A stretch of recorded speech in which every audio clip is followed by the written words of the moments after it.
to partner with the School of Governance and allow all of you here and our students to play an active role in shaping a fit for the future Africa through this public dialogue. Now, I grew up in the village, and so in the village, you are not done welcoming the guests until you say, in Pedi, that meaning you are free to walk around without worrying about your safety, including taking off your jackets. As this is an academic space, what that actually means is that I encourage all of you to respectfully engage in the robust discussions and the debates that will take place here today. You are all welcome to the School of Governance. Without further ado, I want to introduce our keynote for the night. Currently, he says the South African businessman, moved from entrepreneur to businessman, so that's actually quite good. He's also a politician. He was on the campaign trail, I believe. He's an anti-apartheid activist, a former political prisoner, and most importantly, the first post-apartheid premier of Gauteng. Mr. Tokyo Swale, welcome.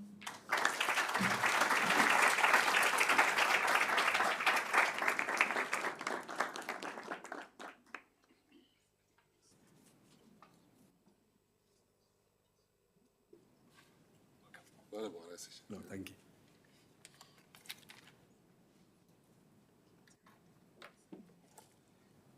The last time I referred to anybody as Raisecha, never used that name before, and it's a very strong family name.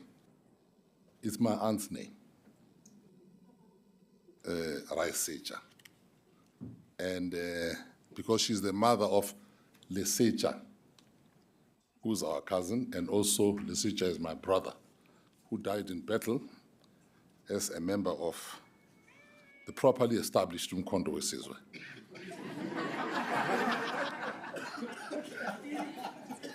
which as we all know, was the Liberation Army of the governing party, not ruling party.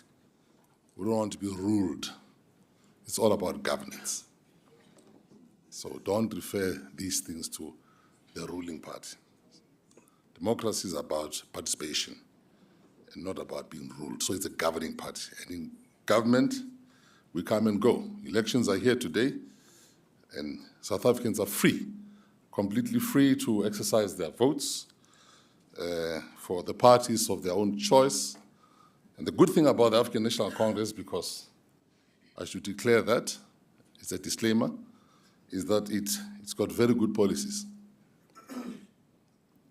And one of its foundation policy was enshrined in its documents in 1912, when it was established, to create a free and democratic South Africa. Emphasis on free.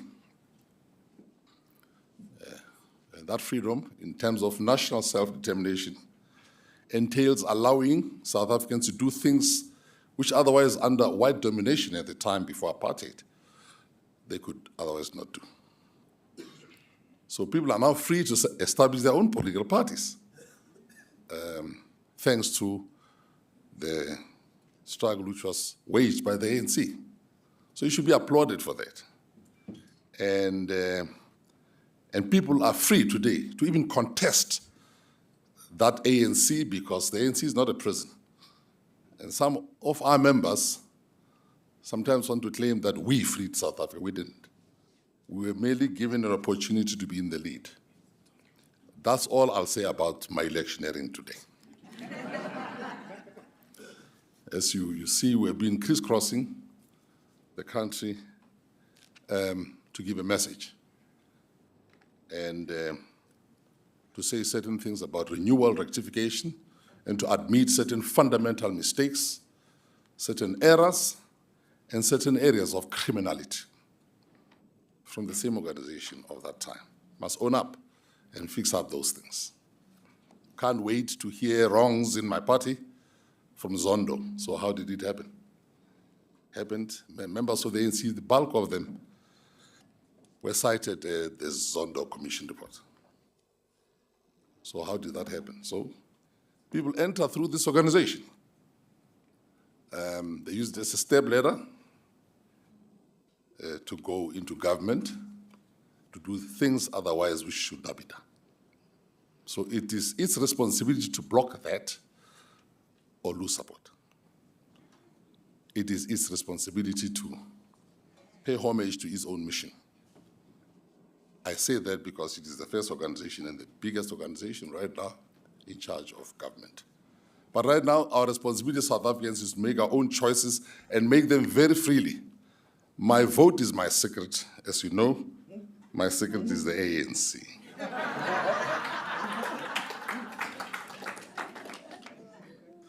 Thank you, Yolanda, for inviting us here.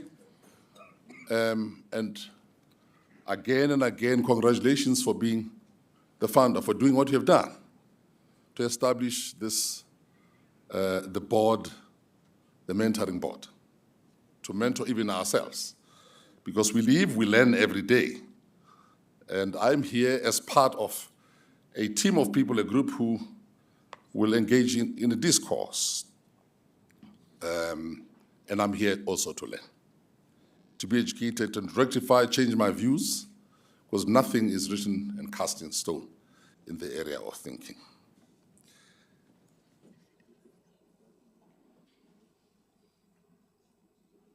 Robben Island. Robben Island, to a large extent,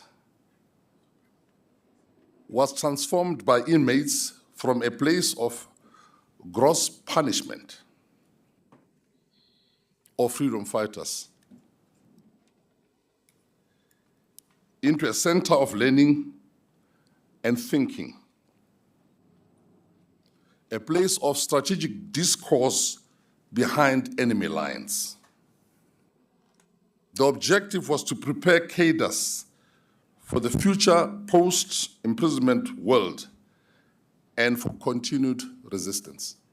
I say these things because during all that time, we're supported by African countries who came with this day today, in a few days' time, May the 25th, Africa Day. All the time when we were in prison, we enjoyed the support of Africans. And Africa Day was established as a symbol of recognition that Africans are united. But the question is, united to do what?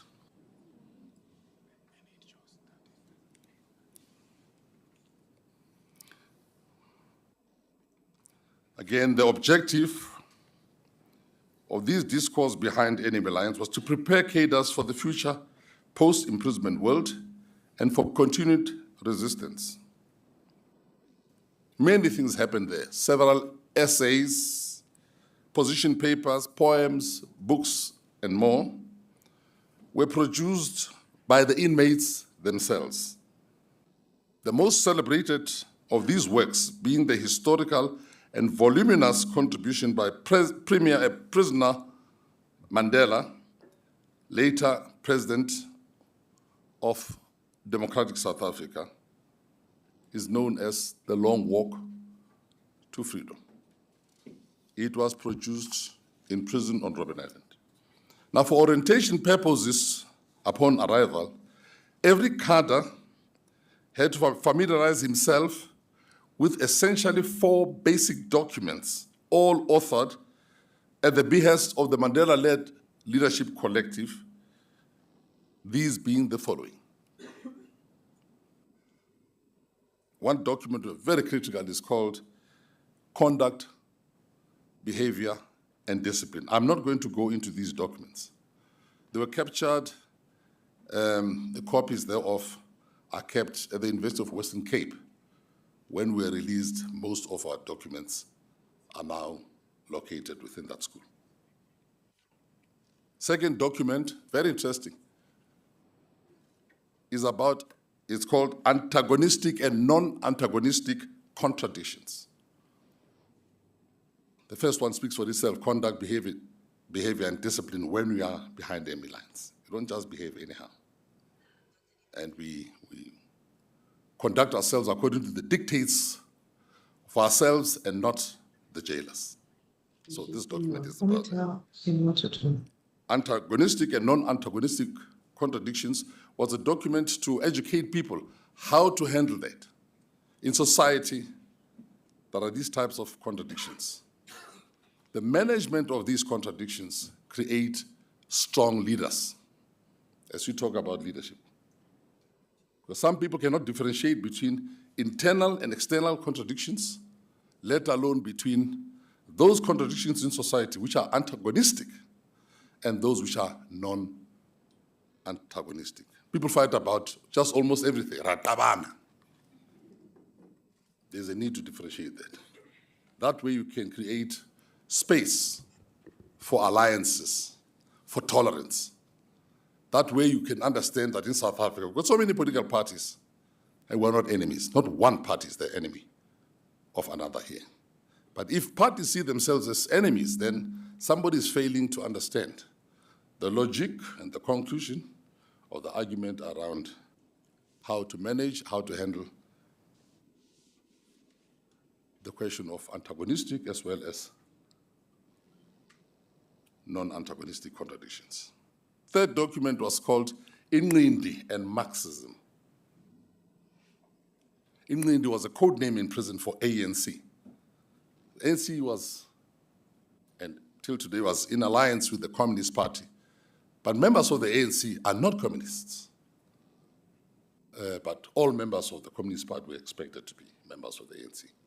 So what is the relationship, the two relationships to avoid contradictions? And sometimes they have been very heavy between the ANC and Marxist organizations. So Inqindi and Marxism is a very good document, very interesting. It was to educate people to understand how we relate, not just to the South African Communist Party, but the world socialist and communist movement, because we lived and worked there, and we had a number of these countries as our allies. But for today's discourse, the fourth document has reference. And for purposes of this mentoring boardroom, I'll refer to the one called Man and His Country. This document was about contextualization. Its major thrust was about giving the context of who we are, where we come from, where we are going, what we are doing, and relationships with the world. The document, it referred to the relations of things, the relations of time and processes in our historical and material existence.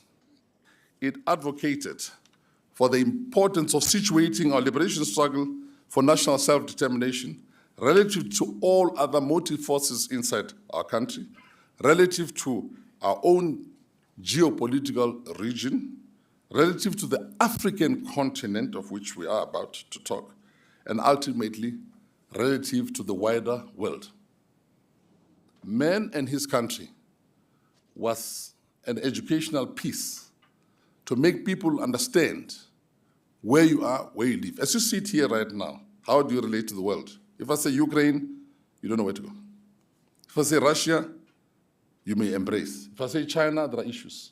If I say the US, if I say Biden, we never had problems in the ANC because there was an understanding of how man and his country should be related. When I say the ANC, the entire ANC. Abroad, we're singing the same song. In prison, we're singing the same song. Underground, the same song. Those three areas where we were. But today, the differences are stark because there's lack of understanding and coordination, conceptualization of what the world is about. That's why there are differences. And that's why it's easy for any country today to come and say, we're applying sanctions, we don't know why they should apply sanctions. And they say, China is trading with us. They say, no, don't trade with that one. People can't explain because we are victims of whatever social media says today.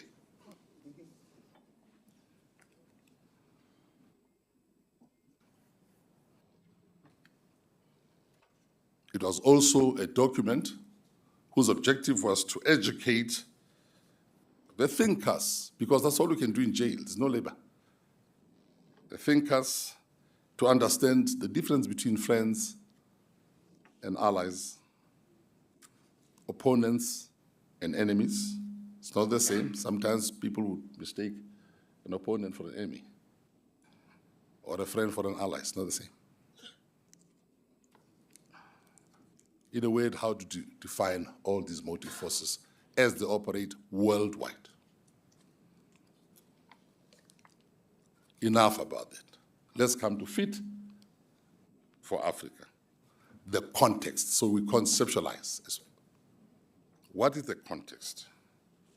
I say, therefore, it was inescapable for me on receiving the invitation to participate at this forum tonight, in collaboration of the mentoring boardroom, in collaboration with the Wits School of Governance. It was comfortable for me to accept the invitation to join the team and the panel regarding the discussion of the topic, Fit for Africa, turning around the fortunes of Africa whilst shining the spotlight on leadership capabilities that can ignite African excellence. What a topic, but it's heavy. It's fraught with so many things. And the more I try to prepare, let me show you something, because sometimes you may think I'm reading something which was written to me for me by Yolanda. One of the reasons we're slightly late, this is my original writing, okay? So I had to take pictures at home, send them to Yolanda. She passed them on to somebody in her office. They typed and the thing was not proper. I'm a hard taskmaster on language. And by the time, but it was a good attempt, very good attempt.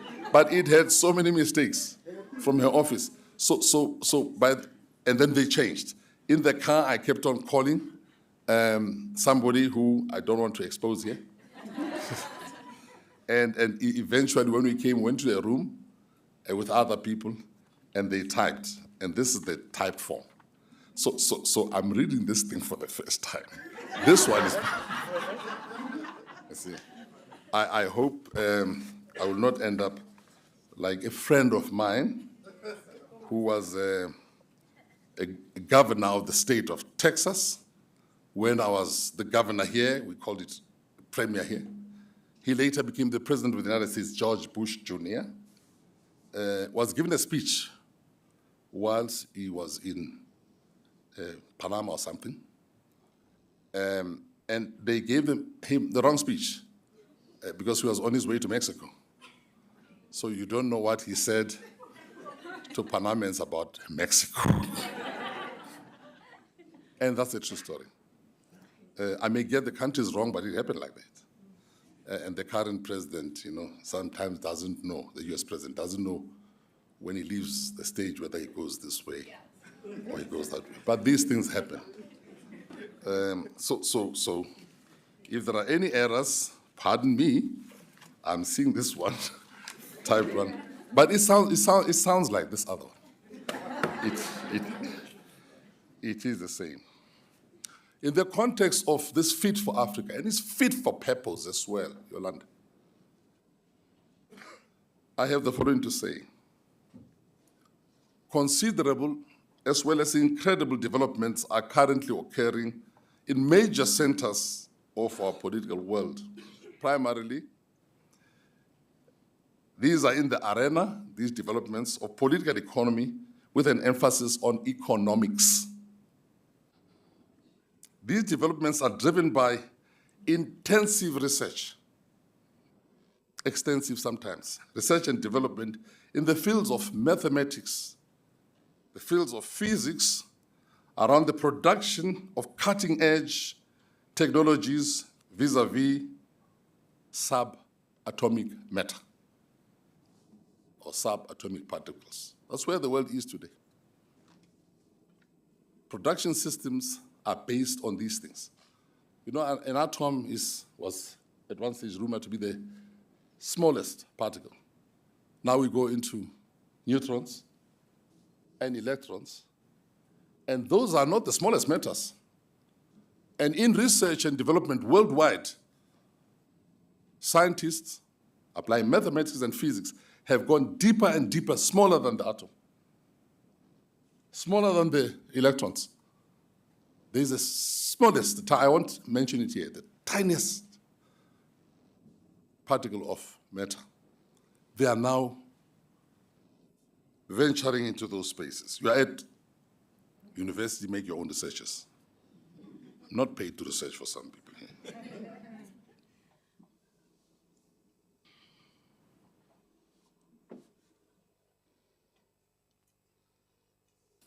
Major production centers, as I indicated, are engaged in cutthroat competitive endeavors with respect to mind-boggling applications in electronics. This includes, but is not limited to, microprocessors. Now, some of you will wonder, why is Tokyo saying these things? I lived in Moscow. Last time I was a university student was in Swaziland. Didn't complete, because Thabo Mbeki came with Jacob Zuma and advised that I should be sent to Moscow. So I was doing BCom. I ended up studying engineering, and it's a field of engineering where you don't build anything, but you destroy things. And then you learn about some of these technologies, very advanced technologies. Today, I still cannot enter the United States freely because I'm a listed person. Each time I go there, I've got to report. Because part of the things that we studied in the Soviet Union were to do with atomic science, these things that cause explosions. The reason we are the only liberation organization that studied these things, and those of us who did, was because we're the only one from a country that had nuclear capability. We still have. So we had to be accustomed and trained about nuclear technologies. Don't follow my ostensibly or erudite way of saying things. It was just how to bomb nuclear power stations. Because you've got to be very careful. So we learned a lot of these things. The world in which we are operating today, as I said, is dominated by a number of technologies which are linked to these microprocessors and chips related to nanotechnologies, very small technologies, in bioscience and pharmacological products related to climate change and food security industries. These are huge subjects which need to be properly understood, very huge subjects. But it's not about that, it's about the atom. The world has moved into the atom. And they are breaking this atom and harnessing the energies of these atoms with electrons and neutrons to create things. All these are based on, this word is critical because these wars that are being fought in the world is around semiconductors. And one of the leading countries of this production, of these systems, is Taiwan. That's why right now, there's tension between the United States and China around what China considers its province, Taiwan, because Taiwan is the #1 leader in the production of semiconductors. And these are fitted into quantum computers. If I say you are going to have to research these things that I'm talking about. Now, what are quantum computers? That's where other people are. Fit for Africa, you got to know what's happening in the world. That's the context. What are quantum computers? You have normal computers, you have them in your hands, desktops, iPads. And then you have something which we don't have in supercomputers. The speed with which these things process is tremendous. But quantum computers are something else. They are beyond. So if I say to you, 1 + 1, you all have an answer, I know. 10 + 10, you have an answer. The square root of 365 times 472, you have to work that one out. But you see, when you put what I've just said in your cell phone right now, it gives you an answer in microseconds. And yet, that computer does not come even this close. It's 1,000 times weaker than a quantum computer. The world in which we live has got people, I said, in major production centers of the world operating these things, and there's not even way ahead. It's not even oceans ahead. It's not even continents ahead. They're in space. And there's a young man from South Africa, Elon Musk, who's doing things out there, but he's an American right now. We need to reach out to that world. Traditional physical, human, and intellectual labor is fast being here augmented, there rapidly supplanted by the mysteries of artificial intelligence. At least we know that. And what is artificial intelligence? I've just given you an example. If your human brain has got to calculate that square root which I gave you, you need to sit down and do also, but the computer does it quickly. That's how your intelligence operates artificially. It's things that we can never do. But those are numbers. Imagine something that has got to produce right now these things at a tremendous speed.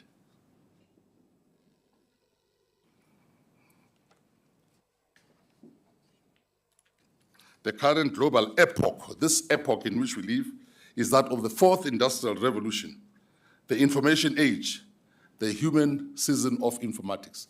Now, how many of us on the continent would know the first industrial revolution? And what is the second one? And you'll find, especially politicians, the fourth industrial revolution. So what's the third one? You see how way back we are in terms of heavy, intensive research and development.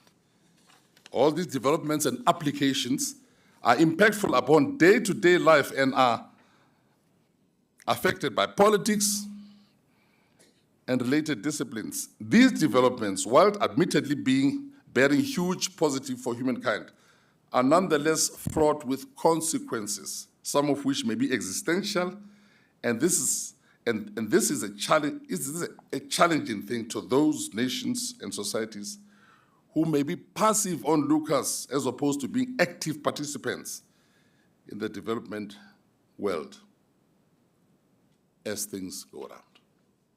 It's frightening to ask ourselves, where are we? Yolanda, the topic is so accurate, Fit for Africa. But then the question is, Quo Vadis Africa? Where are we in relation to these things? That's the context I wanted to bring. Where are we? Without question, and positively so, Africans, like me, have the command of the gift of the gap.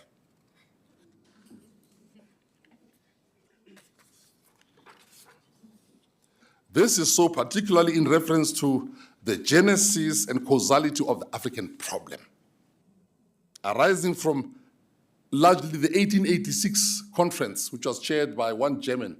I used to admire him when I was young as a student in high school. Bismarck. I thought he's a great man. Only to find that this man was evil. He's the one who chaired the conference of 1886, which was about the scramble for Africa, about occupation. So I'm saying we're very erudite in talking about the Berlin Conference and all its effects, where these evils against us were hatched to legalize and to internationalize colonial theft and mayhem. Several erudite African academics, politicians, business players, economists, poets, writers, singers, scholars, philosophers, and more have emphatically articulated African historical issues about imperialism, about colonialism, neocolonialism, and related militarism, including other evils which led to our own continental misery. To rave and to rage about stolen land and other resources, correctly so, don't get me wrong, and about slavery and human rights issues and abuses at the hands of essentially people of European descent is a truism and must be told. Yet, the greatest question of the day is the forever African elephant in the room. We can say all these things, we can cry, we can lament. The question we should ask ourselves, and so what? And so what? Quo vadis, Africa? For so long as leaders across the continent pass numerous developmental resolutions ever since the founding of our common continental government, the OAU, and today the AU, these resolutions, which are gathering dust without collective strategic implementation, so long shall the quest of mutual development remain a mere pipe dream. What a change from this.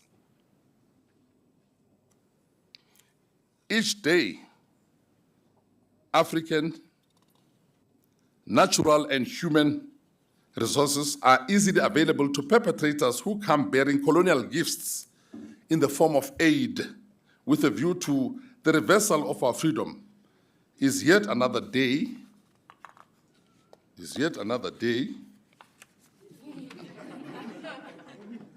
for the perpetuation of our slavery. That's why I was careful there. Which one is this? Each day that happens,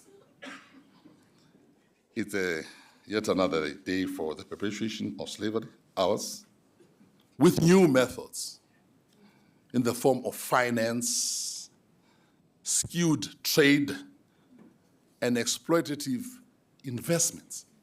We're offered these things. Many African leaders, people sign. High investment, they sign. We're trading, they sign. Aid, they sign. Only to find that you're selling your own country. You know why? They refuse to be informed by people in the know. Scholars, academics, trained people, educated people, and they just move. The most painful thing is when you see African leaders being invited, this group, all 54 of them, are going to New York. They leave here, and I'm coming to that point, without even consulting. They come back, having been lectured the other side, without consultation, and life goes on. It's all about the carpet for being received at the airport, salutes, yapping, coming back home, understanding nothing. And yet to govern over people, or maybe they rule over us. Each day, when there are colorful and pretty-looking 54 states in Africa, with 54 governments and 54 heads of states, every time invited to various foreign capitals, as I've said, to be lectured about African policy. Each day these things happen is a day of the loss of our independence, unity, and leadership. They are called to Beijing, they all go. They're called to Moscow, they all go. And by the way, there's even this fight to stand with the host at, yes, who's standing closer to Putin?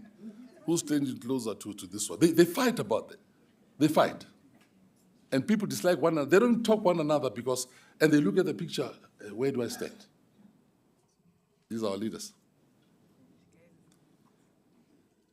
For as long as we trade with others, these others, yet we're still trapped in the hard labor of the extraction and agricultural production industries without any value add and processing and fabricating finished goods, so long shall we remain the vassals of those who manufacture with our resources, and they after sell us vehicles, airplanes, trains, buses, trucks, computers, telecommunication gadgets, jewelry, leatherware, footwear, all made with our own materials. Show me one car made on this continent. I'm not lamenting. One. One scooter. One African cell phone.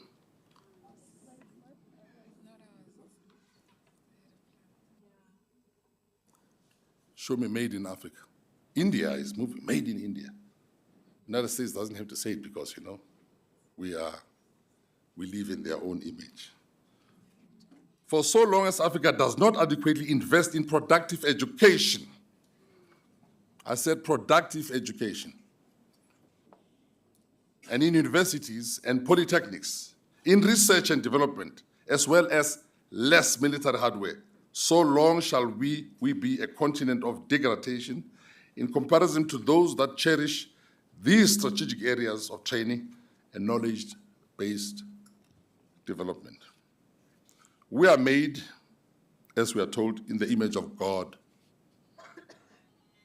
Yet, for as long as our young people are fed with limited cultures in song, in dance, in looks, in behavior, in conduct, so long shall their national discipline be below par. And ultimately, them ending up being made in the image of our former masters. We mimic Nicki Minaj. All of us want to twerk like her. You didn't know that? I know Nicki, yeah?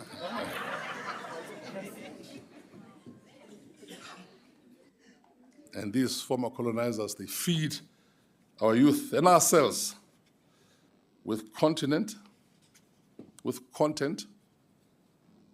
and hostile media, which spring out from the Internet of Things. And you think, you don't know something, Google. You don't know who's put those things there. They'll tell you that Wikipedia or something, what is this other one? 66% of things which are written there are wrong. And we sometimes think that that's content.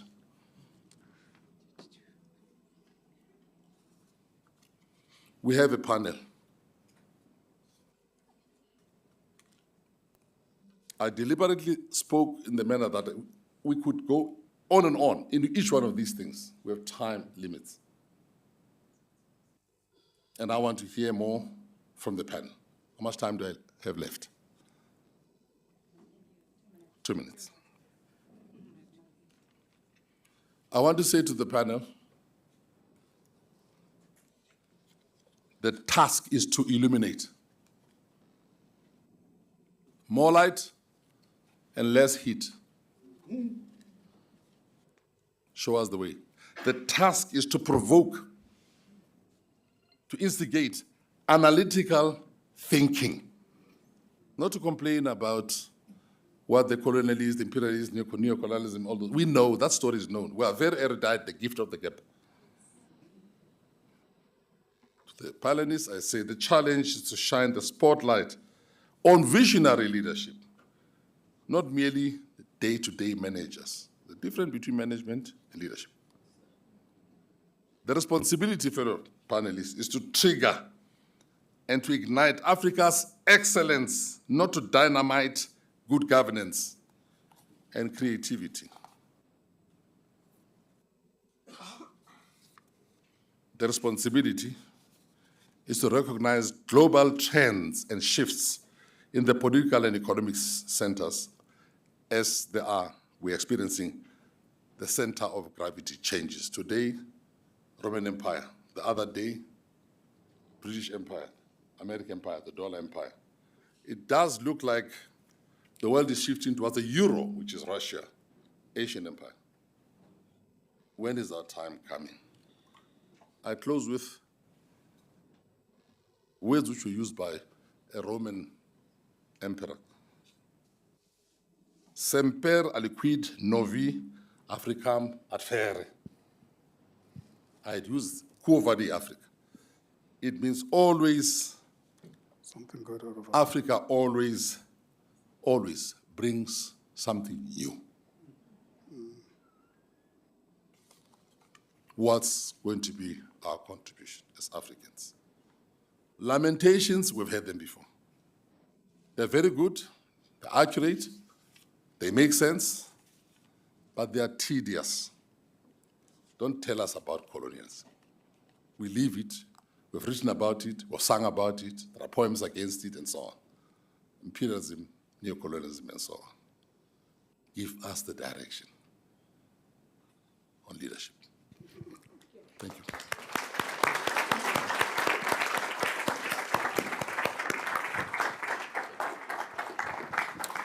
Well, ladies and gentlemen, that was incredibly enriching, profound. I think it certainly does deserve another round of applause. And really touching on the array of issues from the leadership challenges that we have, but also saying that lamentation, that's really tedious. So thank you so much indeed to our keynote speaker for tonight. And I think there's a very important quote I want to add as well by the former Ghanaian president, Kwame Nkrumah. So he said, "I'm not an African because I was born in Africa, but because Africa was born in me." So at this particular point in time as well, I want to say welcome to our online audience. As you know, that's COVID-19 brought a very important element that we don't have to be physically there. So we do have an audience online. And of course, if you want to keep very interactive on social media and very accurate stuff, you can always go to X, formerly known as Twitter. That is at Mentorship BR. And for Instagram, it is the Mentorship Boardroom. And LinkedIn, the Mentorship Boardroom as well. So what's going to be the hashtag? I think Africa Day Vets, something to that effect. But you guys, you can coin it. I can see that we have a room full of really incredible individuals, the academics, and so many wonderful people. So at this particular point in time, we're going to move to the panel discussion. And I want to call upon to the podium to come and calmly have a seat here, Mr. Tebe Igalafeng. And Mr. Sehwala has really thrown down the gauntlet. So the marching orders are very clear. And we're thoroughly delighted, sir, that you're here, that you left the campaign trail to be here at VET. So we really appreciate that. And I want to welcome as well other panelists who are going to join us online. So I don't know if the team, if they're here with us already, should I go ahead and introduce them?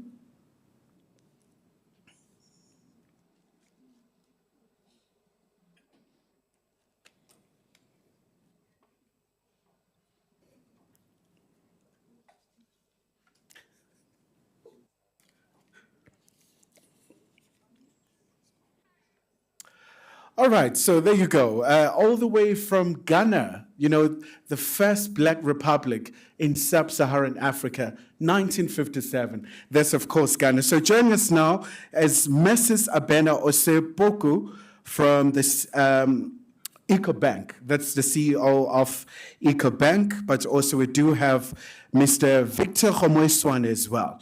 He's quite known for his passion for the continent as well. So once again, Mr. Tebe Igalafeng, welcome, and thank you so much for joining me. So I think our task is incredibly easy in terms of illuminating, in terms of talking about made in Africa, but also, I mean, you think about some of the codes that have been made before.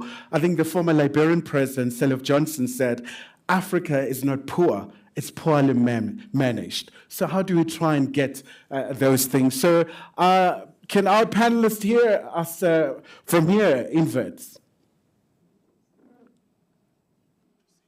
Or we can just call Mr. Sehwala to join us. He's right here.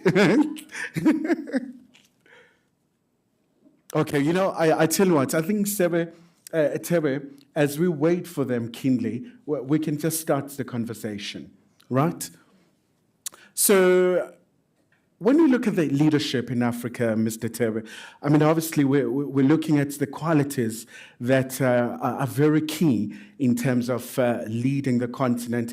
I mean, whether you're talking about the African continental free trade area, you talk about economic integration, you talk about Africa reclaiming its space. It's an area that you're passionate about.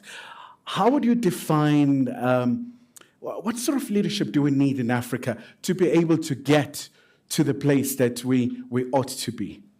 Well, I think, is it on? Like, Is it on now? there you go. There you go. There you go. Thank Sorry you so for that much. blackout. Blackout. No, I think we need an agile leadership, because I think the time is over now for leaders. And when I say agility, it's got nothing to do with age. Agility in terms of agility,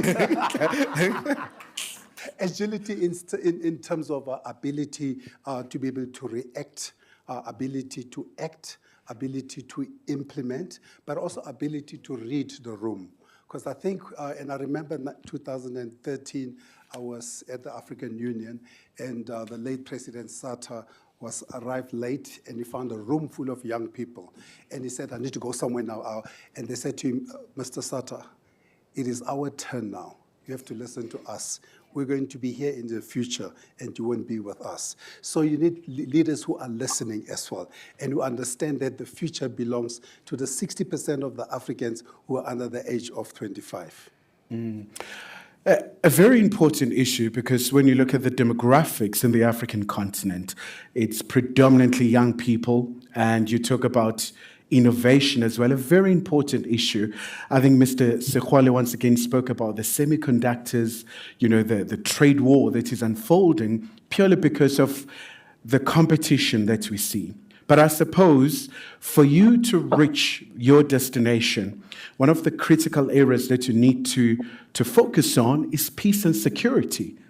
And lately we've seen a tsunami of coups. I mean, you look at West Africa and some part of Central Africa. So I would imagine that's a huge impediment for the continent. Well, I mean, we don't have as many unstable places as the rest of the world would like us to think. Because if you think about it, the instability that you're talking about from Burkina Faso, from Niger, from that Francophone belt is a necessary instability. Because it is time that we reset the agenda and get Africans to run the agenda. Because it is impossible and unacceptable in 2024 to have a country or a series of countries pledge 50% of their reserves to France. It is unacceptable for those countries to import most of their goods and services that they need every day from one country, from France. So it's unacceptable when you go there. When I was landing when I land into those countries, it's always amazing to see the United Nations aeroplanes all guarding the Africans. And I said to themselves, when are Africans themselves going to look after their own security? Now, if you go to those countries I'm talking about, if you read yesterday, I think is in Niger has asked the United States to withdraw their troops, and they'll be leaving in June. And the French have left. You know what I mean. So I think the challenge that we see in the continent is not unstable. The continent is readjusting. The continent is realizing its power, and that's where we are right now. Mm. And at this point in time, I want to check if our other panelists, if they've eventually joined us, but I guess I'll get an indication as soon as they're ready. We can always continue with the dialogue. And of course, during the course of the dialogue as well, we're going to hear from you guys, the audience, who have just been absolutely remarkable. I know that when you talk about Africa Rising, you're one of the critics. There was a point where that was a key phrase wherever you go to, whether it's African Development Bank summits, whether it's African Union summits, whether it's right in Southern Africa, SADC, ECOWAS in West Africa. In terms of the economic fortunes, when are we seeing Africa getting into that level where it's competitive, where we relook, readjust some of the trade agreements that we have signed with so many countries? The concept of Africa Rising, as all the concept about the narrative about the continent, has never been written by Africans. If you look about every single book on Africa Rising, one was written by my good friend, Professor Mahajan, who wrote that book, and all the Africans latched onto the book. And he was writing as a tourist and not necessarily as an African insider. So I think what we need for the continent to truly realize its power is to reap the benefits of its wealth is when it realizes its power. I think the things that we're trying to do with the Africa Free Trade Area, when we open up those borders, I always say to them that when the borders open, what goods are going to be flowing through that? Because for us to achieve ultimate economic independence is we need to be in charge of our economies. We're not in charge of our economies. Tomorrow at lunch, I will release my 14th annual Brand Africa list of the most admired brands. And in that list, you're going to learn two things tomorrow. That 64% of Africans say they believe in Africa, but they only support 14%, but only 14% of the brands that they admire are African. So how could you believe in your continent and we only support, and 86% of what you support is external? Because a whole lot of us have externalized our wealth. We've externalized our future. And then we wonder why Africa is poor. Africa is poor because Africa is indebted, because everything else that we produce, we pay for money that goes out. I mean, yesterday I was in Zambia and I was speaking to the Zambians about the fact that if you look at what China said, for example, when the Zambians were not able to pay for the airport, what did the Chinese say? If you don't pay us, we're going to take our airport, because that's the type of country, the continent that we're at. We are overly indebted. It's time that we realize that the power is in Africa, and that's why we have to applaud what the Francophone Africans are doing in terms of trying to claw back that power. We all should claw back that power. And Mrs. Hwale spoke earlier about how we're so excited about running over to overseas to be fitted and to be taking pictures next to whoever they are. But when we get called for meetings here in Africa, we are too busy because we don't get stipends and we don't get picked up in cars. You know what I mean? Because that's a problem that we have as Africans. Very, very interesting stuff there. And once again, but I think we can just continue just having an insurrection. But there you go. A very good evening to you. Is it Victor?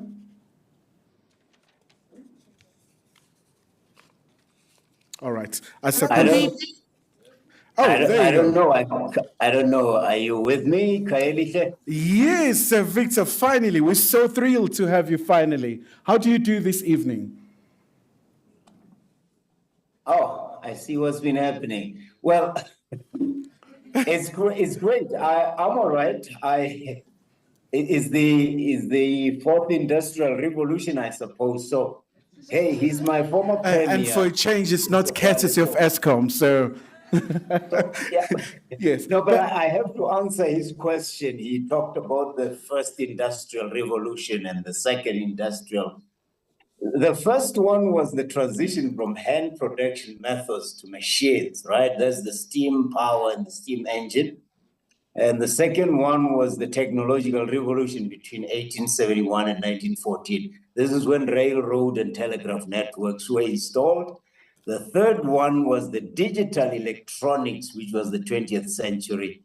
That's when we started talking computers, Z1 computers, and so on. So it's interesting that he talks about that, Kaeliche, because the man who popularized this fourth industrial revolution, Klaus Schwab, Professor Klaus Schwab of the World Economic Forum, an average economics professor, is retiring. I'm told he's stepping down in 2025 or something like that. So I'm really feeling challenged by Mr. Sohwale, the fact that he's saying we mustn't lament, we must elucidate, we must enlighten. But at the same time, he says politicians are happy to go and be schooled by other people elsewhere. We are here. Tebe Kalafeng, my brother and good friend there. By the way, congratulations on your 2 PhDs in a space of a month. I don't know anybody who got 2 PhDs in a space of a month from 2 big universities. Come on, man. He deserves that. So what I'm saying is this. The way I see it, Kaeliche, and everybody, is that in marketing and advertising, people will tell you about 4 stages. We are talking about Africans taking charge of their own affairs. You know, we want them to act different. But in any sense, you can't act if you don't have desire. You can't have desire if you don't have interest. You can't have interest if you don't have awareness. So I'm not quite sure that we have the relevant level of awareness. And by awareness, I don't mean purely things like what people like myself talk about, what Africa is doing, what opportunities are there, what Africans are doing, the trailblazers that are there to prove that Africa can take care of its own business. But most of all, do we know our worth? You have in studio there one of the best brand strategists and brains in Tebe Galafeng. He understands the power of branding. And Africans at the moment, I believe, are at this point where we must make Africans aware of their own worth, that they are worthy, that they deserve to feel proud of themselves. They deserve to believe in themselves. If I asked you right now, Kaelihle, you say you are a great broadcaster, but who in your family, the Kumalos, has ever been in journalism? And you don't have any Kumalo that you can talk about, that you can reference. It's going to be very difficult to make your case. But if you can say, oh, no, wait a minute, I know Alf Kumalo was a great photojournalist. He was in the media for 50 plus years. He took all these world famous pictures, including Muhammad Ali, Rumble in the Jungle. Now, suddenly, you have a reference. And when you have a reference, you can be assertive enough because you have something that looks like you. And I know Africans like to say, hey, don't reference apartheid, don't reference colonialism. But I just want to close my opening remarks by saying this. We have to convince Africans that they are worthy because we have been beaten into submission. We have been beaten into admitting that we are worthless. And I want to use an example. There's a movie called 12 Years a Slave. And in that movie, there is a slave who's supposed to have earned his freedom, and he gets captured by some vindictive racists who capture him and they say, you are a slave. He says, no, I've got papers to prove that I'm actually a free man. They say, no, you don't get it. We are telling you you're a slave. And they lock him up in a room where nobody can rescue him, and they beat him to a pulp. And they ask him at the end, are you a slave? He says, no, I'm not a slave. And then they leave him and they come back 2 days later and they beat him up again. And they ask him at the end, are you a slave? He insists, I'm not a slave. They come back, they keep coming back, beating him up every time until one day they say to him, are you a slave? And he says, well, yes, I am. What's my point? We know we are free in South Africa, for example, 1994, we gain our independence. Ghana, you referenced, 1957, gained independence. In 1960 alone, about 17 African countries gained independence. But when you look at how we behave, we're still stuck in the mindset of a slave. So we believe we are free, but reality keeps beating us into submission and relapsing or receding back into our slave mentality. Now, what I'm saying is that's why I'm suggesting that one of the most important things are that we should educate Africans to know their worth. Because when they know their worth, it's going to be very difficult for America to tell them that what is American is better, or what is European is better than Africa. Let me leave it there for now. That was truly remarkable, Victor. But I suppose, currently, you talk about the continent and the trade partners. Where oftentimes you talk about AGOA, for example, with the United States, these preferential trade agreement. Countries like South Africa, many others, we're on tenterhooks. Will the Congress give it a green light? And they say South Africa is so aligned with Russia, it's against the US foreign policy. How do we try and get it right? We're knowing our worth. Making reference back to your point. Kaelihle, why, if you have 1.3 billion Africans, Oh, I'm sure I know what he's going to say. You can just latch on it. It doesn't matter if you're That's what he's selling going to say. bread, Because he's going to or say, if you're selling if you've got one point, pens, yeah. or if you're selling. Oh, there you go. We lost you there for a second, Victor. If you may just restart a little. 1 point. Oh, here we go again. I suppose you step in once I'll finish again. for Victor. It's no problem. I think he's going to say, if you've got 1.3 billion consumers here in Africa, and you've got 54 countries or 55, depending on 60 if you count the way I do. You've got 6 countries. So what we're trying to do with the Africa Free Trade Continental Area is to open up that. So why do you want to be beggars of AGOA when you can be suppliers of the Africa Free Trade Continental? So we ought to be facing. So, and I think that's the point that he was going to make, that we all should support, because a whole lot of us say Africa is not poor, is poor, but Africa is not poor. It's just that us Africans, we've got a very poor sense of self. Recording in progress. Oh dear. Okay, here we go. Oh. So okay, let me jump in. Tebe is in By all studio, means. so he can talk when I'm muted. By the first of Mark Zuckerberg or whoever it is in Silicon Valley who doesn't like what I'm saying. So I'm saying AGOA is important, America is important, Europe is important, but none of those are more important than the African market. You have 1.2 billion Africans. Why do we need to be selling to America before we can sell to Africans? Do you know that if we sold to ourselves, and Tebe studied in Wisconsin now at Marquette, he will tell you the people of Marquette start by selling to the people of Marquette before they try and sell to the people of New York and the people of Los Angeles and what. The Americans teach you one thing, if we can learn anything, that if you go local, you are really like commercially, because you can be a billionaire, you can be a millionaire in America operating within your state. Therefore, we should tell Africans that they can be billionaires selling to other Africans. I'm going to give you this example. Nelson Mandela was probably the biggest name, the biggest statesman, if we talk in branding. And we made a movie called Long Walk to Freedom.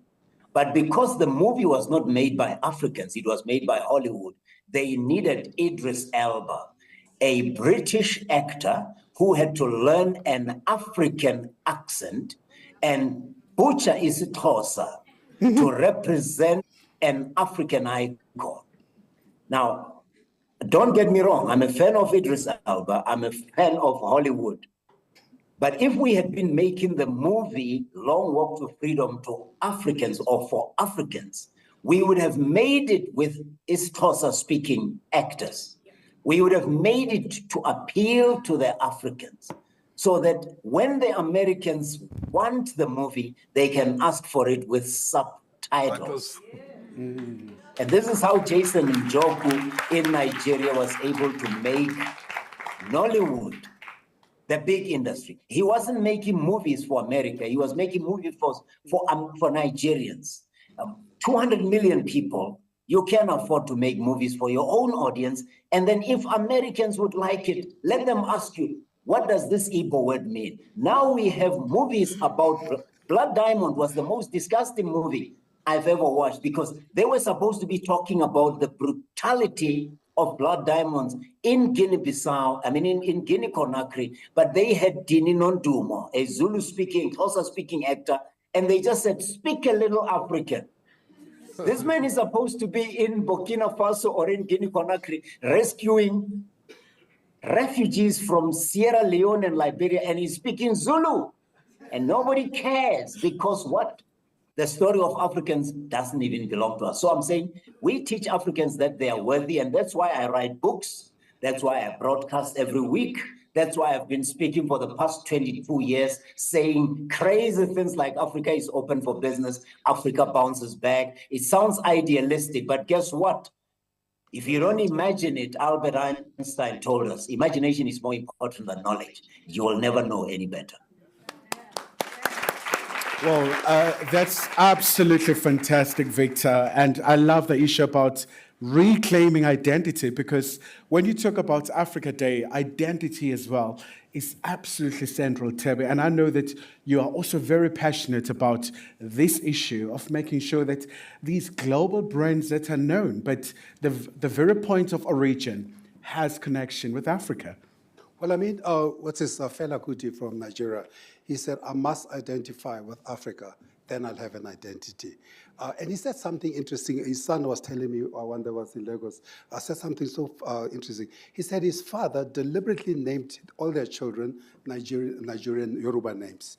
And when they asked his father, why are your children in Yoruba? He says, my children are going to travel all over the world. They may not necessarily stay in Nigeria, but wherever they go in the world, when they do great, they'll be bringing glory back to Africa.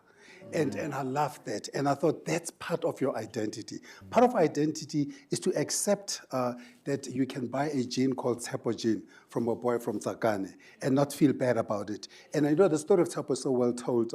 And when he sold the genes for 499 rand the first time, Africans, us, were going, South Africans rather, they were going, I'm not going to buy jeans from a guy from Tsakani Nkulenaye for 499. Asoze. So, you know, that's us, that's how we speak.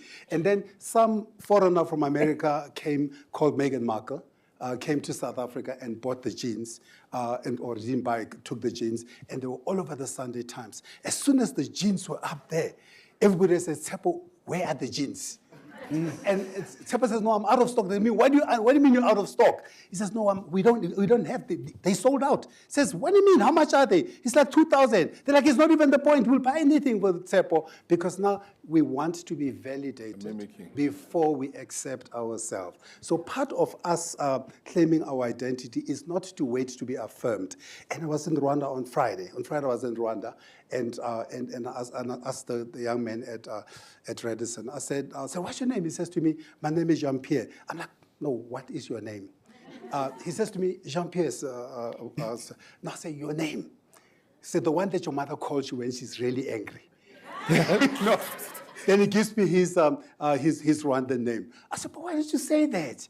He says, oh, I said, what do you call this? He says, no, I use this name so that the people who come here from the foreigners from France, or when they come here, I want to make it easy for them to understand. He says, that's why we have these Western names, these French names.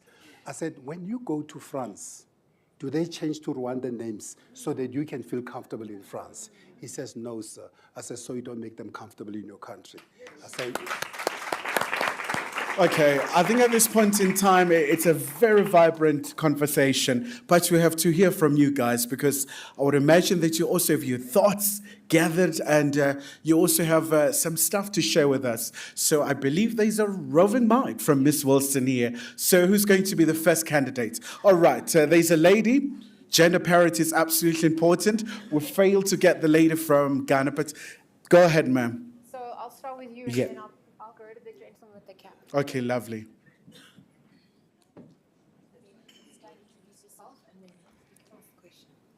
Good evening, Sanbonani. How is everyone? My name is Zandile Matentlego, and I'm a People Development Business Transformation Consultant. This conversation it hits home in so many levels, because as we talk about the concept of fit for purpose, we've got to understand how to build with steady hands, because we don't get to do this twice. And to be fit for purpose, you've also got to be aligning yourself around what does future fit really mean. You raised something really important now around perception. We've created and carried a negative perception of ourselves. So the common denominator I am picking up is investment. For us to be fit for purpose in a future fit world, we have to invest in infrastructure as Africa. We have to invest in time, access to education. I don't think I need to express how poorly accessible education is. There are 2% population rates of people that get higher degrees, higher education. That is a scary statistic to have. And we can't push the agendas we want to push as an African continent if we are not investing. The third investment that we really need to make is in people and in information. Why I'm saying this, I ran a study in my master's dissertation to understand the neuropsychological effect of depression on the brain and how the black female perceived it. Regardless of how educated the black female was, she was not prepared to disclose. Not because she didn't understand it, she didn't know how to translate what she was feeling in a way that could be understood from her. Why is this important? Because the Western context has always shaped how they've diagnosed the world. But the Western diagnosis manuals were never built for African context. And I'll make an example. Siri doesn't know how to say my name.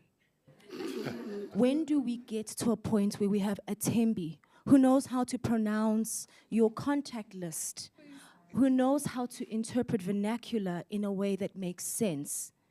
And that's where the investment comes in. You're right, the perception that we have of the Western culture is what's actually been preconditioned pre-liberation. Our problems is that we've carried that negative perception through to today. And it's about recognizing that we are it. We're it. And unless we start creating those diagnosis manuals, unless we start coding, you've got skills. Unless we start coding ourselves and translating that into information that we understand, made for us, by us, we're just going to be another African continent trying to play catch up with the world. That's my 2 cents. That was really incredible. Let's hear from someone else. But I wanted to say before we go to a question that education is not just in class. Because the mistake that we make in South Africa particularly is thinking that education is being behind a desk. When I met with the former CEO of Samsung for the continent and for Middle East, I asked him a question. I said, why is Samsung in every single hand in all African consumers? He says, because he himself has gone to every African country and he said, I ate with them, I dressed away with them, I understood them, I listened to their challenges. He says, us at Samsung, we then created products that responds to the real needs of the consumers. And at that stage, I'd only been to 15 African countries. And that's to me, I then said, Jesus, I may have several degrees, but actually I'm not educated. And that's when I started my journey of going to every single African country and all the islands around the continent. That's why I'll count 60, because the others, they're still holding on to them, France and England and everybody. But because education is also getting out of your desk and seeing everybody to understand. Because you see, when you see other people, you see yourself better, and you appreciate yourself better, and you can serve yourself better. Because the rest of the world knows more about us than we do about ourselves. And that's why they're writing books about us, and we are reading books about them. If you come to Wits here, they'll tell you 80% of the textbooks are written by people from outside and not from people here. And that's why I never understand these business schools who send people out to executive education at Harvard, at LSE, and Oxford. I said, which market are they going to serve when they come back? Because those are not the same market as here. All right. I tell you what, Ms. Wilson, before we take another person, I do believe that Mrs. Abena is here with us, all the way from Ghana. That's, of course, Mrs. Abena Osei-Boku. That's the CEO of EcoBank in Ghana. So thank you so much for your time. Maybe just a brief introduction. I mean, we are on the verge of celebrating Africa Day in a matter of days. In fact, we celebrate throughout in May. What could be the role of the financial sector in terms of making sure that we decolonize, but making sure that there is access to see African economies thriving? Right, thank you very much. And it's unfortunate that my camera appears not to be working. I've done everything, pulled in every IT person, but I haven't been successful yet. So I think based on, the conversations and where we are, when it comes to the financial sector, if you look at the statistics, right, it says that only 34% of Africans actually have access to formal financial services. being mindful that the global average is actually 61%, and I just came across a World Bank article that also says that only 24% of adults have bank accounts in sub-Saharan Africa, compared to 63% actually in other developing countries. So for me, one of the most critical things that we can do across the continent is financial inclusion. We need to be able to expand access of banking and financial services to a larger population and to a larger portion of the population, especially the marginalized people like women, the youth, etc. For two key things that we can do. One for me is around how do we innovate? How do we collaborate with, the fintechs, the telcos, the big techs, to provide these services easily across board? If you look at East Africa, they're doing a great job. If you look at West Africa, and I'll just use Ghana for West Africa, you'd see that the partnerships with Jumo and MTN, and if you look back 5 or 7 years ago, my tailor couldn't access any financial services, but now he can take a loan on his phone, he can make payments, he can even invest, so we're beginning to take or make some strides, but I think it's just the pace at which these things happen on the continent. The second big one for me would be, how do we support, the small and medium-sized enterprises, deliberately? It's one thing to talk about it, and I was telling somebody just before I came on that a lot of the things that, we talk about in getting Africa, to where we want it to be, has been conversations since I was an economics student, I don't know, some 30 or 35 years ago. We haven't seen as much progress, but we are beginning to see progress. And I think we should begin to acknowledge it. And from the financial sector, it would mean that we have to make sure that we partner, with whether it's DFIs or foundations, to be able to ease the cost of doing business for SMEs. A lot of banks and financial institutions now add that to not just their corporate social responsibility, but we're beginning to look at how do we do business whilst doing good, so that we use an ESG lens as well. So yes, I agree that there's a lot that perhaps should be done from the government, but also I think, and I believe sincerely, that our private sector, social groups, we all have a role to play, from training programs to technical support, and just creating even awareness around financial literacy, are some of the things that we could do to help us move faster, perhaps, than where we are now. So I think I'll just pause there for now. Thank you. Great. Maybe just coming back to you, Mrs. Abena, what about the reforms? I mean, oftentimes you hear about the financial architecture that is really skewed in terms of, for example, the loans, whether you're talking about the International Monetary Fund or the World Bank itself.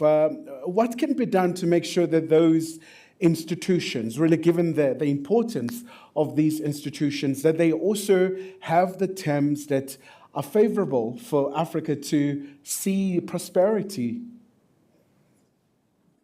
Well, thank you. So indeed, I think one of the most important things that is happening in pockets of the continent is around regulatory frameworks that the government and the regulators are putting in place.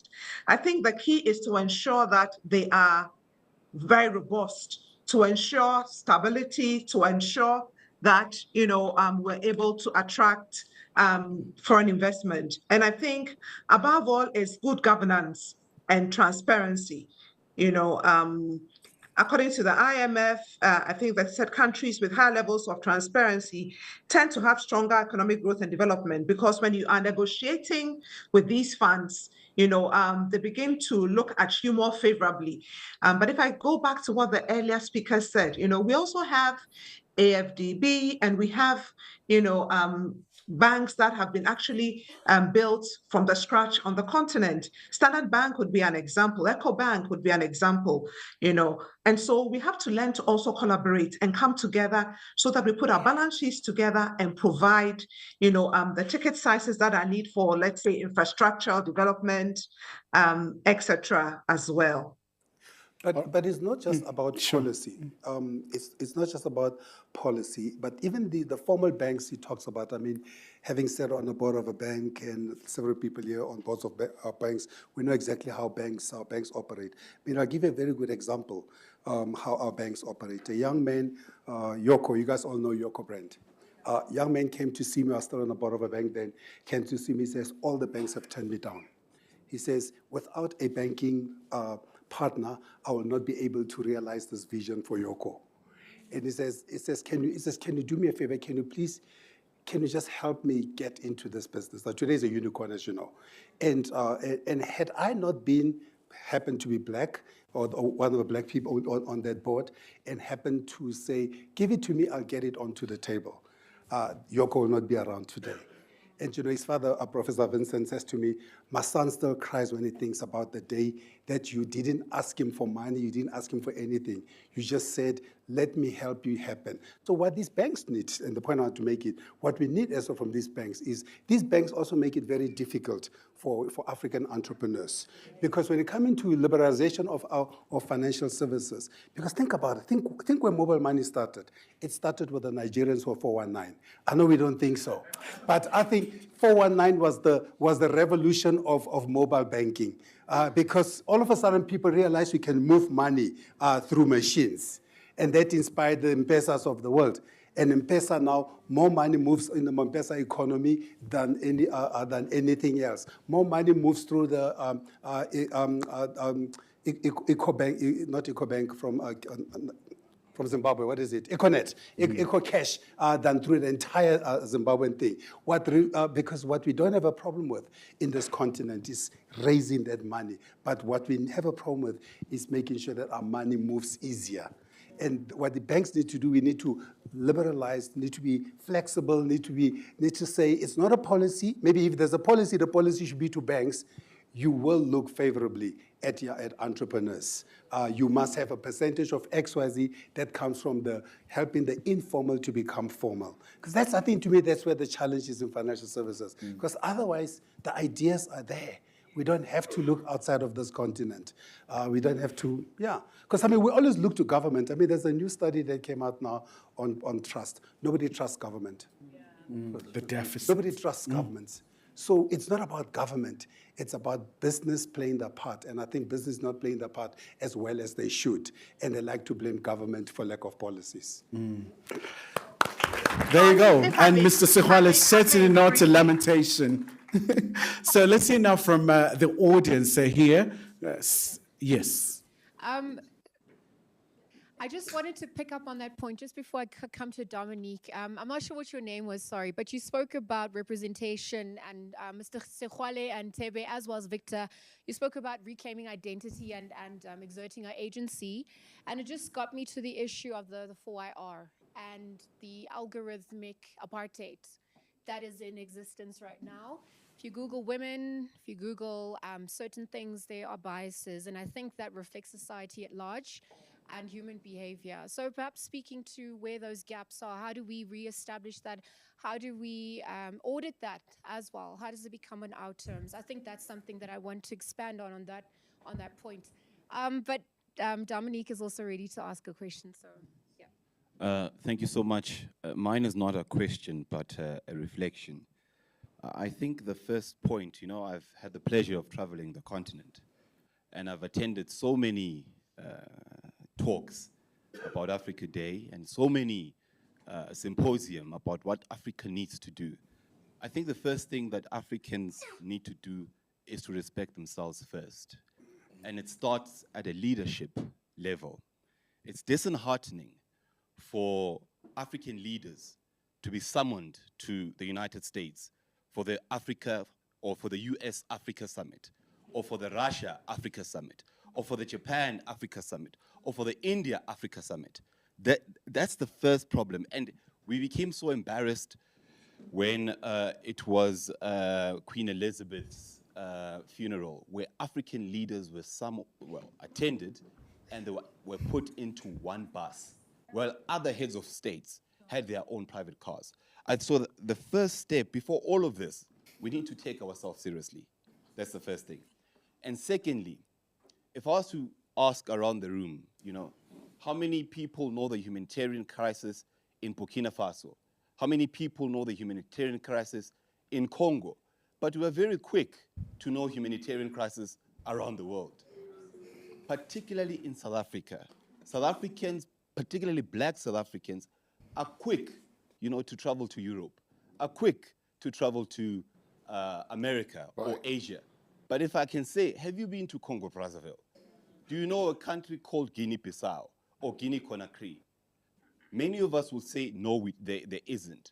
And on the issue of identity, I advise us to exercise restraint, to trying to create one African identity. In Africa, there's South Africans, there's Nigerians, there's Congolese, there's Ghanaians, and we need to celebrate that. Because when we go outside the continent, Americans just see us as Africans. Europeans just see us as Africans. And there's nothing wrong in celebrating the unique cultures of Africa and owning them. The second thing I think I want to also highlight is that the Africa Continental Free Trade Agreement under the leadership of Wamkele Nene, South African, is a great initiative. In fact, it took time for it to get to where it is. But what we are lacking behind in Africa is a continent-wide digital transformation initiative. We don't have the luxury to now trying to figure out, okay, Rwanda is doing this in digital transformation, South Africa is doing this in digital transformation. Some head of state at the African Union needs to champion digital transformation, because the South Africa or the Africa that we see today is going to be completely different from the Africa we see in just 3 years or even 2 years. How many AI platforms have been developed on the continent?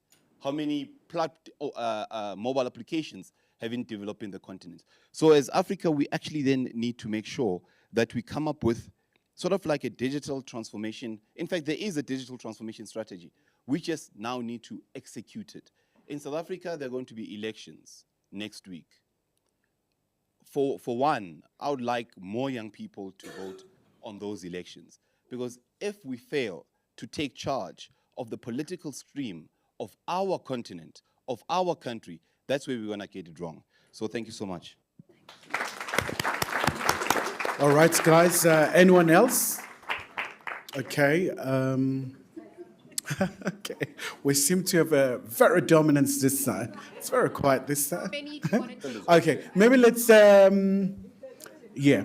maybe let's take three. Okay, so and then three. From this side, one more from this side. Yeah, absolutely. Okay. There you go. So, where are you from, and then your question. Okay. Good evening, everyone. My name is Norma Quaranteng, and I own a BE verification agency called Bullseye BE Verification. So transformation, Africa, those things I'm very passionate about. For me, it's just 2 reflections.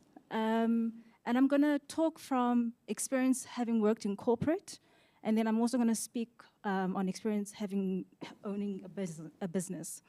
So one of the things that I noticed when I was working in corporate is that a lot of us African people have fear, right? We have fear of the bosses we work for, the people, the companies that we work for. We're scared. We feel timid.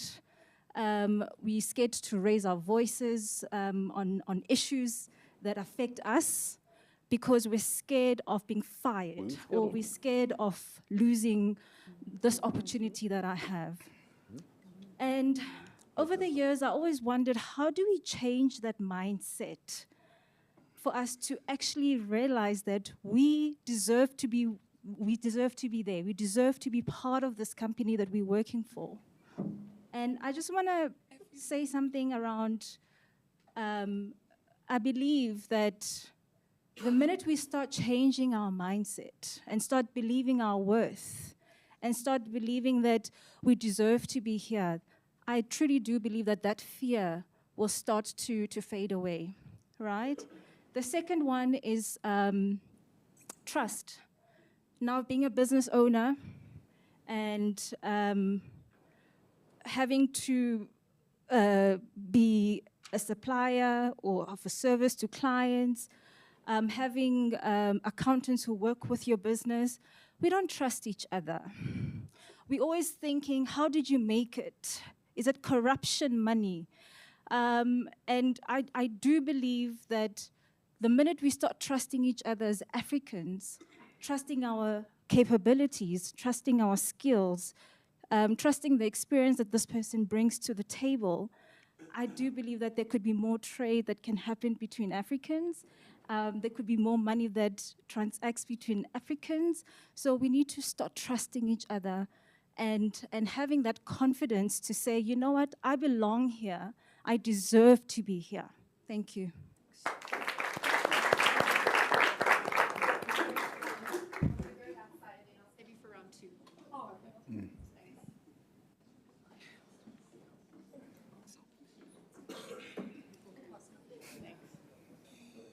So please introduce yourself and where you're from, and then we'll wrap with you.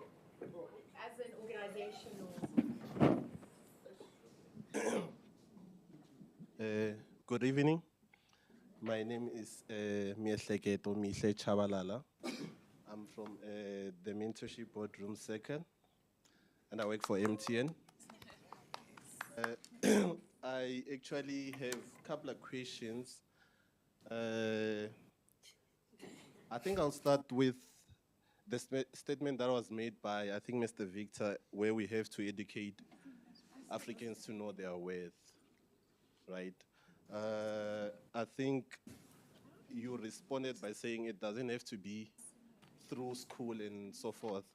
But my worry is the current generation of parents, they take pride in raising kids who speak English and than knowing their own languages. How do we educate them? How do we change that mindset so that they know their worth? Big one. Maybe the second question will go to our father, grandfather, uncle, Mr. Tokyo.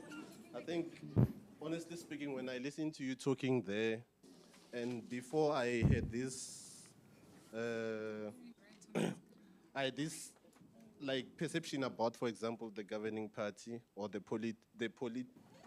political parties in South Africa. But listening to you, I'm like, do you get to be given the platform to address our leaders? Oh, sorry.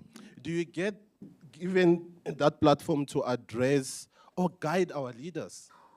You know, because you mentioned when you spoke there, and I'm listening, I'm like, does he get the platform to address our leaders? Because looking at, for example, they call it deployment committee. Yeah.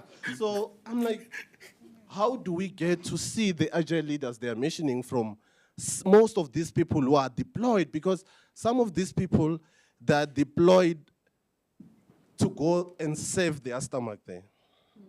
How do we change that? To you, our father, our grandfather, our uncle. Stalwart. And lastly, Yes, young Kinto. And lastly, I hope, because I still want to pursue my education in DBA in this same very university, I hope you won't reject my application, because this question is going to him. A few years back, I was attending in this same very institution. There's a subject that I was studying during my MBA called Finance and Investment Decisions. And we were questioning the lecturer. That subject, for me, it teaches you to embrace what the Westerns are doing to us. It's like when you get out of that, you get out of class, you go to corporate or wherever, you must go and still contribute to what the Westerns are doing to us instead of changing that. So to you as the institution, why are you not changing the systems? And I'm saying this because in the MBA, as an example, there's this program called where you take pride, the likes of Vets Business School and Gibbs, they take pride in sending students to US and Europe. Why not take pride by sending students to African countries. What are you doing as higher institutions to change that? Because it must start with you. I mean, young people, they look at us as or educated people who are influential to them. But if you don't change that as the institutions, how are we expecting to change Africa and we know our way? Thank you. All right, guys, thank you so much indeed for those contributions. For now, though, we're going to go back to our online panelists just to hear if they're still here with us and just to hear their input as well. And Victor, do you want to respond first? I'm still here. That's great. The answer to the most complex problems is often a simple one. Not easy, but simple. When I talk about knowing your self-worth, it sounds like a simple thing to do. It is not. To get to the point where somebody knows their worth is a complex undertaking because you have to unteach people, you have to force them to learn new things. You have to persuade them, you have to create incentives for them, but most of all, you have to show them examples of how good they can be. A song by Eric Wainaina and Oliver Mtukudzi say, "There's more to Mother Africa than poverty and war. I wish we had a fighting chance to show how good we are. There's more to Mother Africa than poverty and war. But there are many Africans, unless you are Tebe Kalafeng, who made it your deliberate program to go to every African country and go into people's homes and eat what they eat, you are going to believe when they say Rwanda is still genocide. When they say Ghana, it's corruption.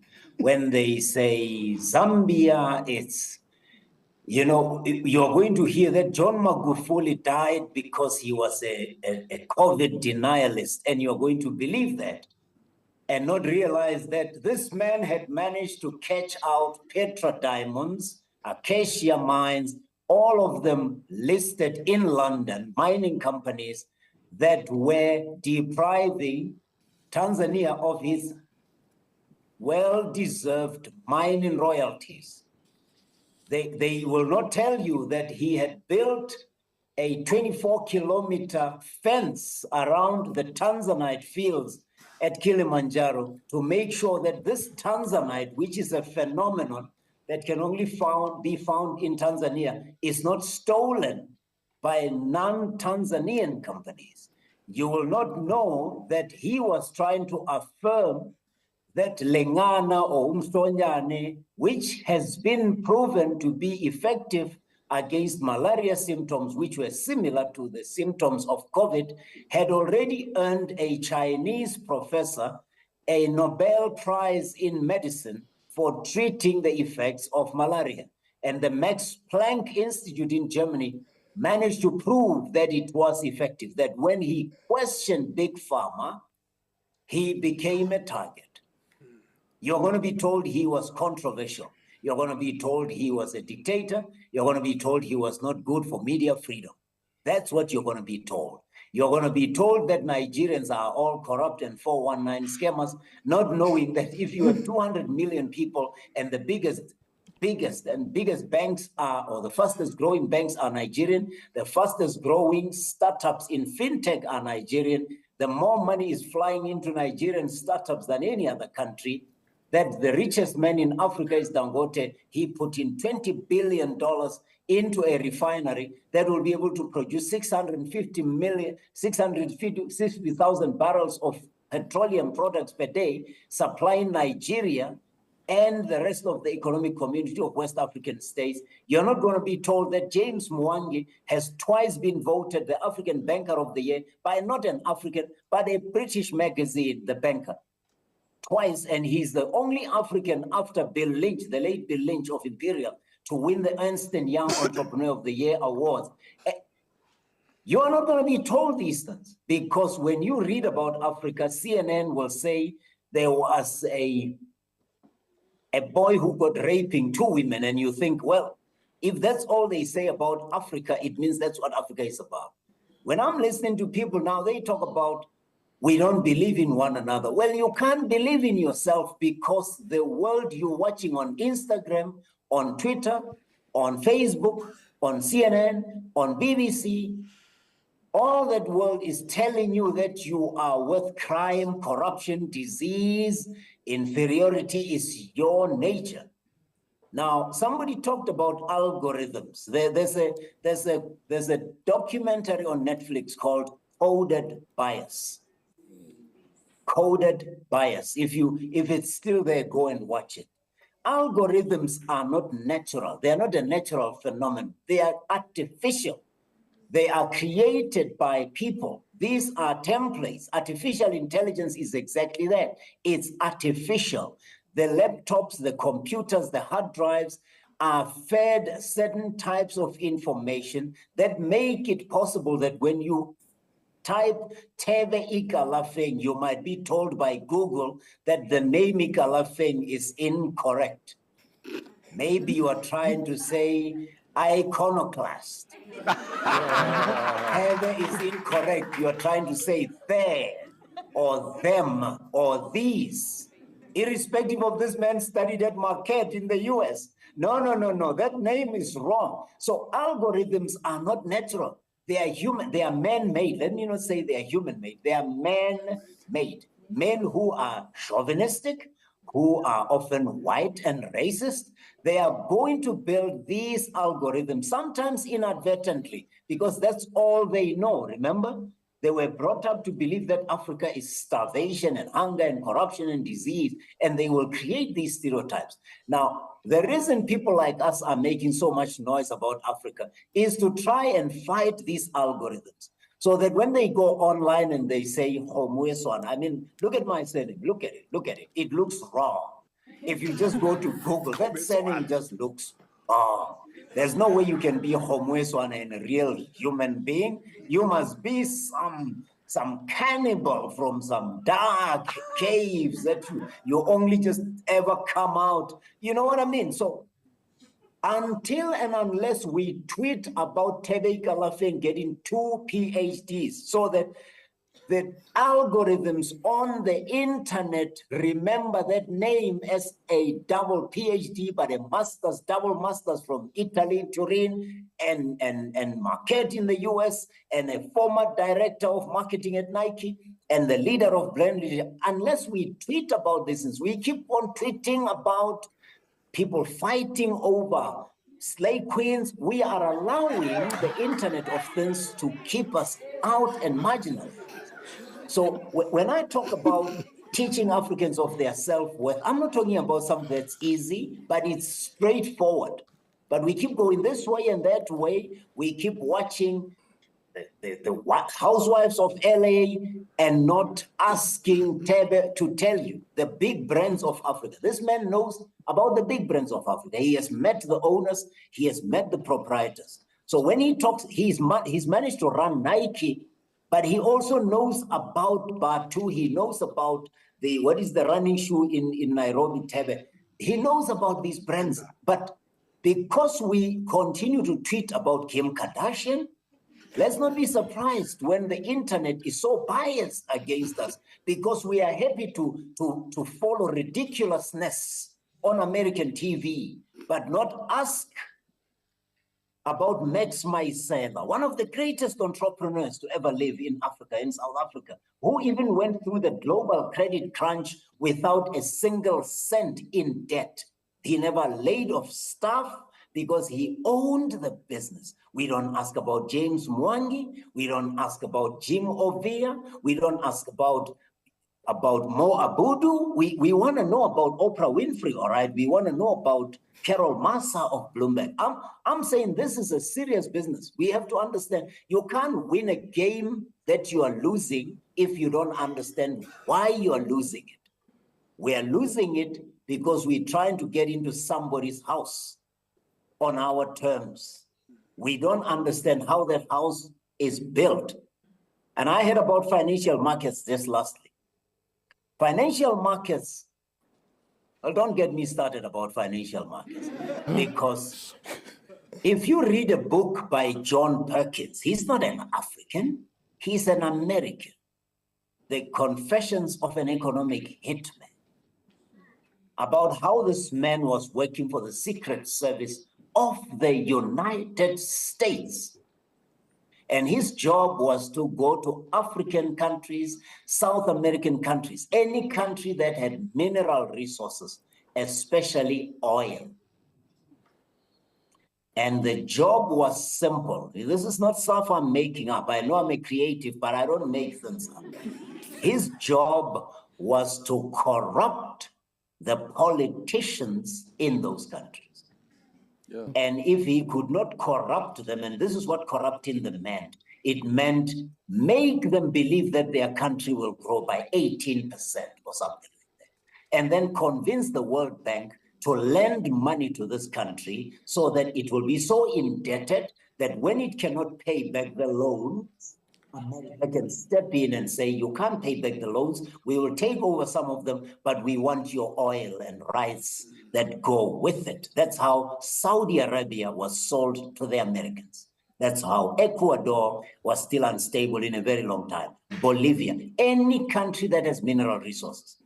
This man's mandate was, if you cannot corrupt the politician because he is not corruptible, because he is upright, step aside. We will send, as the American Secret Service, we will send what we call the J-calls. The J-calls will start coercing him or threatening him to reveal some scandal about some sex scandal or something. And if he still doesn't budge, step aside, we will arrange a little accident in their name. That's how Bolivia and I think Ecuador lost 2 presidents in a matter of a month through plane crashes. They were not plane crashes, they were assassinations. If you look at what happened to Lumumba, Patrice, he was not killed by the Congolese, he was killed by the Belgians, and they took his teeth as a souvenir. You look at what happened to Kwame Nkrumah. He wasn't killed by the people of Ghana, he was taken out by the people who realized that this man is awakening Americans so much that he's gonna create problems for us. And I'm telling you this, if you believe that the conflict in the DRC is the responsibility of Paul Kagame, change the media you listen to, change the newspapers you read, because the DRC is of interest to companies like Apple, like Samsung, like Huawei, because the minerals they use, the semiconductors that they need are in that country. So I'm saying to you, when I say Africans must know their self-worth, I'm talking about something that's simple, but it's not easy to do. Mm.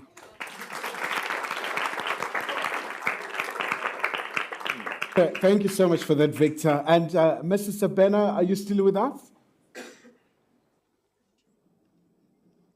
Yes, I am. Lovely. Let's Can talk. you hear me? Yes, fantastic. Let's talk about the kind of leadership that's required to move Africa forward. Right.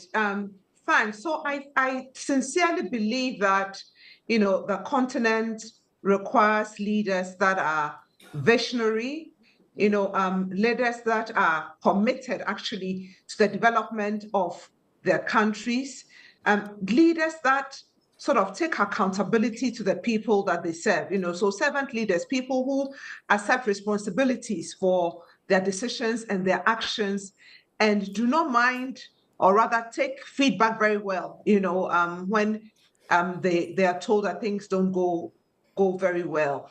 And I think the continent has such leaders, both from a private sector perspective and also from a political or a government perspective. Indeed, somebody spoke earlier about Nelson Mandela, who is studied across the world, and one may or may not like Paul Kagame for other reasons, but indeed, his leadership has been transformative, for Rwanda, not to mention the private sector guys like Dangote, etc. So I think once a leader is transformative, very focused on good governance, focused on economic development, focused on delivering results, and open, to feedback or accountability. I think those are the kind of leaders that we require.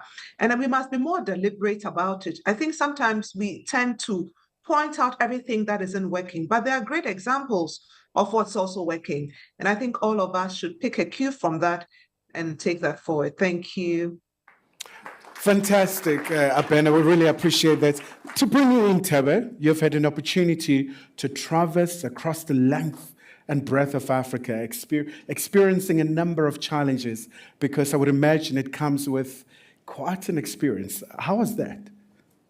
It was illuminating, but it was mostly humbling. But I think, the more I traveled, the more I found myself, and the more I saw the commonalities between me and everybody else. But I want to make sure that we don't miss an opportunity to answer the question he said about the children who are speaking English.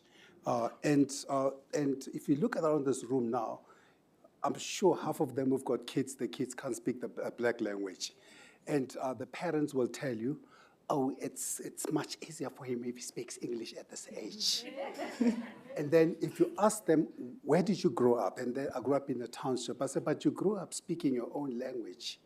And you were able to switch to Setswana or Xhosa or Zulu at any point in time. So what are you saying about your child? Your child is not smart, as you were. So I think Ngugiwa Thiong'o from Kenya, the great professor, said a man who can speak another language like English and all those foreign language well, but cannot speak his mother tongue well, is enslaved. He says, but if you can speak your mother tongue better, and you can your mother tongue well, and you can understand the others, you are liberated. So part of the liberation for us Africans is part of what he spoke earlier about getting back to ourselves, reclaiming our identity as to who we are. Because once we do that, we'll be able to do a whole lot of the things that we've talked about here. But the most important thing I want to say is it's all up to us. We have to hold everybody accountable. The problem for South Africa, because I'm in South Africa now, the problem for South Africa is South Africans now, we're beginning to say things like, oh, it doesn't really matter what I vote for, because Square Fana is going to be the same anyway. The sooner we realize that actually we do hold the power in our hands, what we need to do with that power, we need to hold those we put in power accountable. Once we do that, the country will change. The reason the country is the way it is because they are on a free rein. Nobody's holding them accountable. And that's why they want to, like you say, that's why they're all running for government, because they know that it's a manna for heaven. And the South Africans are just going to say, well, we will pay, 7% of us will pay for the tax that feeds the 93% of the country. What can we do? Because that's how we are. So I think we need to take accountability as Africans. But what I learned to close off your question about what it's like to travel the continent, to me, I truly understood what the guy from Samsung meant. Yeah. I truly understand what it's going to take for us to transform this continent. Transform the continent, because part of transforming the continent is you need to know it. And if you don't know it, you cannot serve it. And if you cannot serve it, you cannot make money from the continent. If you cannot make money, then you may as well go on debt. Look at what China did so well. What China did well, I'll just use the rough example of how China did things. China looked at it and said, America came to them and said, we want to launch a brand called Amazon. It's a big e-commerce, big, I don't know what they call these things. We want to bring it here to America. And China says, ooh, that sounds like a brilliant idea. Can you give us time a little bit, please? Just give us some space so that we can speak to some young boy called Jack Ma and give him all the resources that he requires to start some small thing called Alibaba. And as soon as Alibaba was this behemoth, China says, oh, we are now open for business. You are free to compete with us. The problem that we have with South Africa, for example, why an SAA and all those went down, is because we just opened up the borders. South Africa is way too open for everybody else. I was having coffee with the CEO of Ethiopian Airways, and we were actually on a long trip to Ghana together, and we were talking about South African Airways, and he was trying to explain to me how they learned at Ethiopian Airways to put Ethiopian Airways at the center of the transformation of the economy of Ethiopia. That's why today South African Airways is 10 airplanes and Ethiopian is 150, and they go to over 150 countries, and we can only afford to go to 10 because we opened up the market, because Emirates can fly wherever they want, however they want. Try and fly into Ethiopia. You will land with your other branded plane. You land at 3 a.m. in an inconvenient time.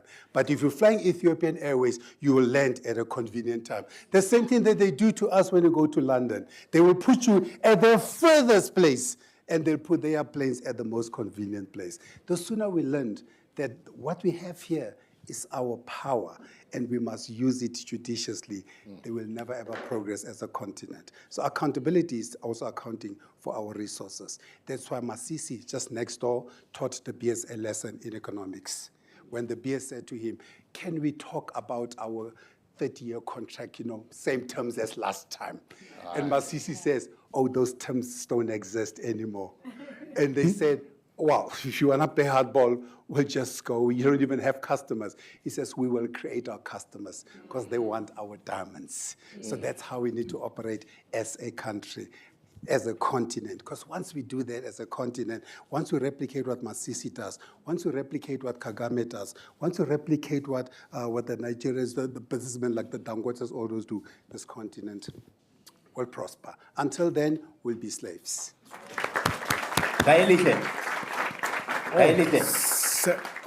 Yes. You're not hearing voices, it's me, man. Of course, it's you, Victor. You're too young to hear voices, man. What? So, just to follow up on what Tebe is saying, and I'll make it a minute or 90 seconds at the most. Yes, Here's the deal. No country, and I promise I'll make it 90 seconds. No country in the world has ever become rich by exporting raw commodities. But no country has ever become rich by just opening itself to anybody to play in it. When we grew up, and Mr. Sohwale will know, the most prestigious knitwear was something like Triangle of Scotland, Coxmore of England, Valentine. and Tebe will know these things. He knows brands.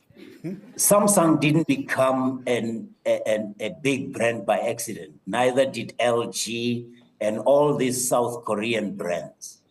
The Queen or the royal family of England banned the export of raw wool. It banned it and said, you shall manufacture knitwear in the UK. And it not only went that far, it created a law that if you were a male human being of British nationality and you were over 5 or 6 years old and you were not royalty, you need to wear some headgear that was made of knitwear, manufactured in England, out of the materials woven and spun in the UK. South Korea banned the import of many, many foreign goods before they were able to make LG and Hyundai and Kia and Samsung, the big brands that they are.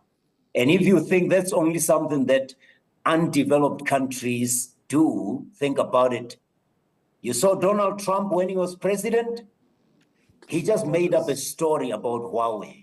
The reason he made up a story about Huawei spying on the Americans was because Huawei was overtaking Apple as the #2 selling smartphone brand. And when he was done with Huawei, Huawei was back to #5.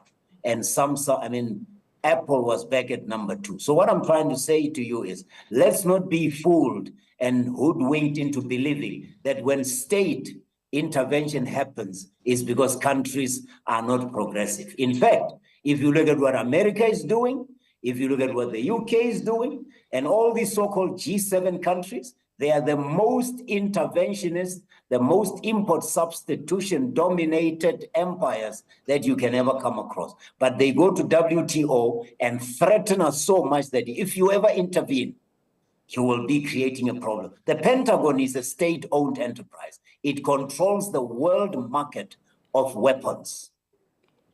Go figure. Wow, there you go. Thank you so much for that, Victor. And of course, we still do have an audience as well online, and this is for you, Mr. Sekhwale, and I hope that there is a bit of an illumination. There was a challenge that you really gave to the panelists here. So someone online is saying, this is Gong M. What are the critical steps, in your view, that African nations should take to leverage their natural resources for sustainable economic development? And lastly, how can African countries strengthen regional cooperation to address common challenges? That's for you, sir. I'm wired. Oh, there you go. Yeah. So I will talk with him. Oh, by all means, there's an empty chair. I'm here. The kaleidoscope of the African continent, with all the potholes of color, gives an impression that it's all honky-dory, from Egypt down to South Africa. In admiring these colors, we get hoodwinked and trapped into the past. These are creations of this Berlin conference I was talking about, where Africa's fate was being decided. These borders are not something to be proud of. And to the second question, we won't go far as long as we don't have clear strategies, not just resolutions taken at the AU and previously OAU, clear strategies of how to soften these borders. 54 African countries have said, 54 cabinets, 54 heads of states, 54 armies, 54 everything. Now, the largest country in the world, that's where I lived for quite some time, Russia. It's got everything. It's almost like Africa. It's got one leader, one entrance, one cabinet they decide. China, with the biggest population, one leader, one cabinet, and everything. India is in the same space. We have a multiplicity, a plethora of entrances. That's why African leaders, when they take a decision, it won't go far, it won't wash, because the Belgians will come in through another door, so will the French, so will the English. As long as this multiplicity of these doors are open, there is no way Africa will get anywhere. I said in terms of geopolitics and the shifts of centers of gravity, you know, empires in the past, the Mongol Empire, the Turkoman Empire, the British, I mentioned them earlier. There are many. Will there ever be a time where the center of gravity of the world is in Africa? I believe not. As long as these divisions are there, because these divisions serve the purpose of keeping us apart one from the other, and as a result, we become victims of the previous colonial masters. So it's going to be a hard sell. It's going to be a tough one. On the question of leadership now. Well, I'm still sitting here, but the primary objective of leadership is to speak and go. So I should have long left and pointed out my watch and say, hey, it's time to go. Leaders don't want to listen. This speak and go thing, they learn nothing. But some good leaders in Africa are prepared to bring a change. The chance of leadership is about courage. And I'm going to say this to all of you. What is courage? And how do you fail yourself, those around you, your family, your nation, and this continent? The hand. When somebody says, I believe in this, here's my standpoint, you lack the courage to say, I don't think so.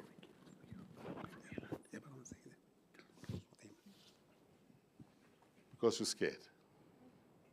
And how many things in the world have really gone awry and wrong? Because sitting amongst us here could have been somebody who can solve certain very major and fundamental programs on health, on education, on technology. But you're scared because I cannot speak here. There's a lady who said, especially women, well, speak for yourself, because Yolanda was never scared of me. We mentored Yolanda, not using that term. She joined my company, Mvela, and she became the first, not just black woman, first woman to be on a listed company, and which won 4 times the top awards on the Johannesburg Stock Exchange, this lady. And when Yolanda joined us, she was only about 24. We both sat on the same bank, which is Africa's largest commercial bank, ABSA. And I saw the courage that he had. But also you need to associate with people who will give you space, time, and chance to self-actualize. We never created any boundaries. Men, listen to me. It's very nice to, we love them. I love them too. But as fellow human beings, not paying lip service to this thing. Open up space for the girl child. Open up space for the girl child. The girl child is my daughter. And if that space is not open, some man is going to close it out there. We understand where we come from as male patriarchal society, and we had those, we're trained like that. But one of the things that is needed in Africa is the leadership that will give a chance to its total population and not leave the women behind. Having said that, I wish to conclude by pointing out something around leadership. And that's what we need in Africa. And there are very many good leaders. This, what I'm going to say, is carried in my book, which is due to be published. There are 5 aspects on leadership. Number 1, leadership is not about staying behind people as they are marching. That is called tailism. You're hiding and hope that you can manipulate the movement of the people. Say nothing. It's because you don't want to take responsibility. That's not leadership. Leadership is also not about hanging around amongst people. You're hiding. And when you ask the question, what do you say, Mr. President? No, the people say. Because you have no view of your own. Thirdly, leadership is not about walking in front of the people too far away, where they can't see you, they can't hear you. You can't give directions, there's no communication, there's no networking. You're too far. It's futuristic. You're hiding away from them. To philosophize. Leadership is about the courage of staying close to the people in front of them, not too close so that you should be able to think independently and be able to advise them about opportunities that you see ahead, because you are ahead. And Africa is just a voorbok. To identify opportunities ahead as well as threats. And when you do so, to come back to interface with them. But here's the crux. When you come back to say to people, I've seen this opportunity or this threat, then they question, because they've not seen that. Leadership is about understanding that when you come back and interface with people in that interconnection, there's going to be a debate. Accept it. Because they don't know what they're talking about, because we're ahead. They don't see the threats and opportunities. In African leaders, we need people who understand where this continent is going, and not just to be lost into the black convoy cars and blue lights. It happens the whole continent. And not just be sitting when this new leader of Britain, the Indian fellow, he's just arrived. But when he speaks, we're all scared of him. You can't even raise a hand, because when somebody says, I think, you are afraid to say, I don't think so. Leadership is not about going and sitting in Beijing or in Moscow and taking everything, holos bolos, of what has been said. That's why African leaders need to converge. Sometimes, there's safety in numbers. Come back and converge and strategize. These are the leaders. That type of leader can be elected by people. Now having elections here in South Africa, what are we going to elect? Now, many people come to me and they say, leadership. Others, my leader. I don't know what leadership is about anymore.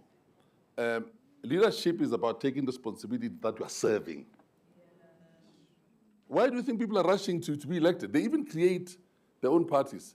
It's because through the entrance into these parties, people are looking at the benefit of what they can take that doesn't belong to them. So as long as leadership is not about service, this continent is going nowhere. But of course, try that. It's going to take a long time. But let me tell you, the biggest impediment, Tebe. Tebe means our protection. It's got a good name, Ikalafi. Heal yourselves. Ikalafi. Now, it's about taking the courage to understand that the world in which we live is not our world. People are united in this continent. Whatever we say, it's heavily divided. There's no way you can be a leader and be recognized in the world as long as we come from these different spots, Swaziland, Rwanda. It doesn't matter how nice. Kagame is a very good and a powerful leader. Some mistakes he's making. Just mistakes. But in trying to solve problems, others are doing nothing. As long as Africa is, believe you me, look at it. Think about this thing when we leave. There is no way you can go anywhere when every leader can be phoned every night. From Berlin, from London, from Belgium, from Washington. Doesn't matter what they agreed in Addis Ababa. You are called in the night, and people change. At the United Nations right now on the Israel thing, on Ukraine, they are called in their rooms. There's a country, don't laugh at it, I won't give you the name. If they are going to vote at the General Assembly, we're not even the Security Council of the United Nations, at the General Assembly, they say, hey, if you go, you vote with a wrong resolution of the United States and other G7 countries, you're going to be in trouble with your friends. If you vote against it, you're going to be in trouble with the United States and the G7. If you abstain, you're going to be asked, why did you abstain? So this country says, we don't attend. Kunzima. These are heads of states. These are people, these are friends. Some are younger than me and so on. These are people that you talk on phone calls. Why did you do this? Hey, they say, Chief, it's tough. It's tough. We are told about the hitman. The economic hitman. By the way, that book is based on the first one that came in the 60s. It's called Inside the Company. Read that one, a CIA diary. Confessions of the Hitman is based on that one. Inside the Company, a CIA diary. Read that, and you'll see how the world is controlled. But then, of course, if people cannot stand up at the United Nations, if people are scared to not take a phone call before a meeting of the AU,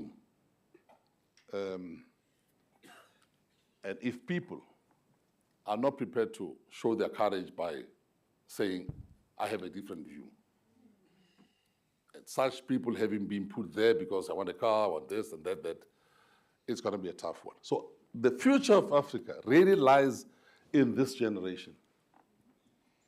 In this generation, but we've got to have courage.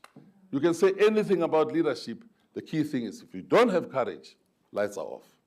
I'm strengthened tonight, together with Victor and Ose, the lady. Very strengthened. I came here, Yolanda told me to come and say what I said. But I go away, I had said also, I've come to learn. By the way, I'm part of the university because I'm on the foundation of VETS. And we handle all the money in other words, there's lots of billions, a number of us there. And we have to make sure that that investment and the monies that we give are done in such a way that this university, as well as all other universities, are focused on educating our young people, our children, not just in all these disciplines, but also in the discipline of having courage as Africans. The courage of knowing that you are in the global economy, you're competing with the Japanese, the Malaysians, the Filipinos, the Chinese, and as the sun rises, you're competing with Europe. You're competing before they even wake up in America and right to the West Coast. The competition is there. So the African child cannot be left, gaping and hoping that things will happen. And the African child is the one who's going to have to replace these leaders at the AU. They are doing very well, some of them. But as I said, many resolutions which are passed are gathering dust. It needs people to stand up. So that's Africa for you.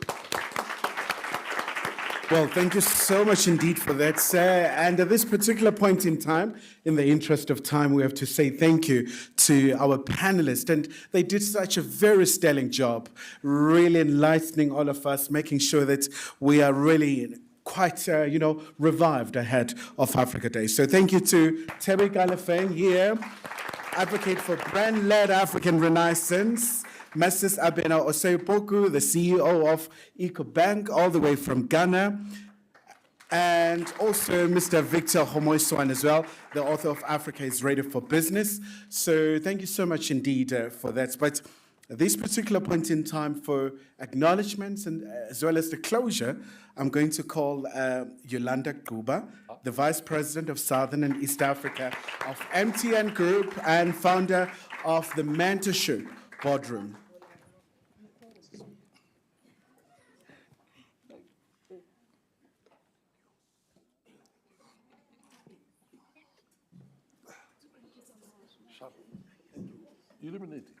Illuminating, yes. Wow, wow, wow.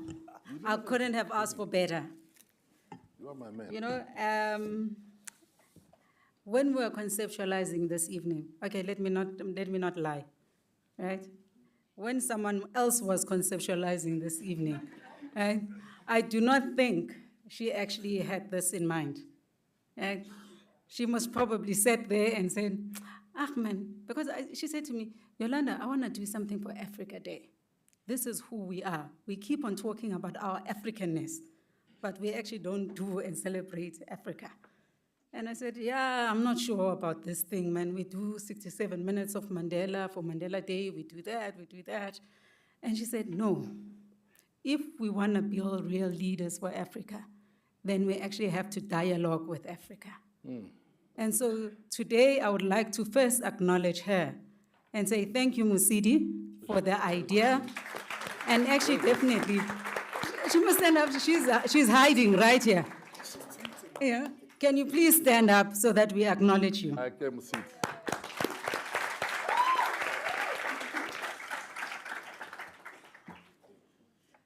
So a lot of you might not have heard about the Mentorship Boardroom.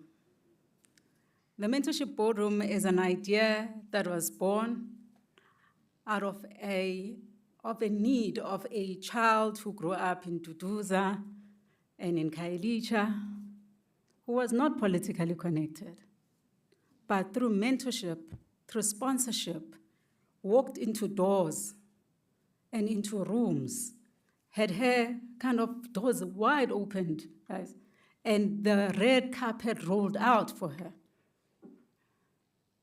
And she met amazing people through mentorship and sponsorship. And she said, I cannot do this and enjoy this by myself.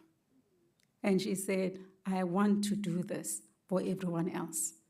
And I remember when I started, I said, I want to democratize access to key decision makers, key trailblazers for everyone else and every child in Duduza, for every child in Guatemala, for every child in Umlazi, for every child wherever you may be coming from, to have access to the kind of opportunities to talk to someone like I have been able to talk to someone. I have had mentors, like Tokyo said, I was 24 years old. Yes.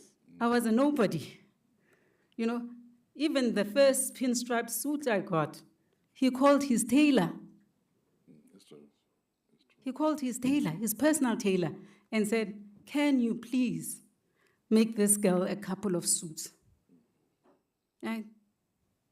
That's how I got my first pinstripe suits. And my journey from there has been a journey of courage. As you say, he throws me in the deep end and he says, swim. And he doesn't even give you a life jacket. She did. She did. And he says, I just believe you can. And every point, though, always there. You never felt like you were ever gonna actually sink. And for me, the mentorship boardroom is that uncle that someone was talking about, the uncle in your pocket, where we give a little bit of our time for others to also grow and have an opportunity to grow. And it was also an opportunity for us to act through learning from the trailblazers to actually build better leaders. We have seen many types of leaders, but we need better leaders. Yes. And better leaders are in this room. Better leaders are online as I'm speaking. And better leaders are you.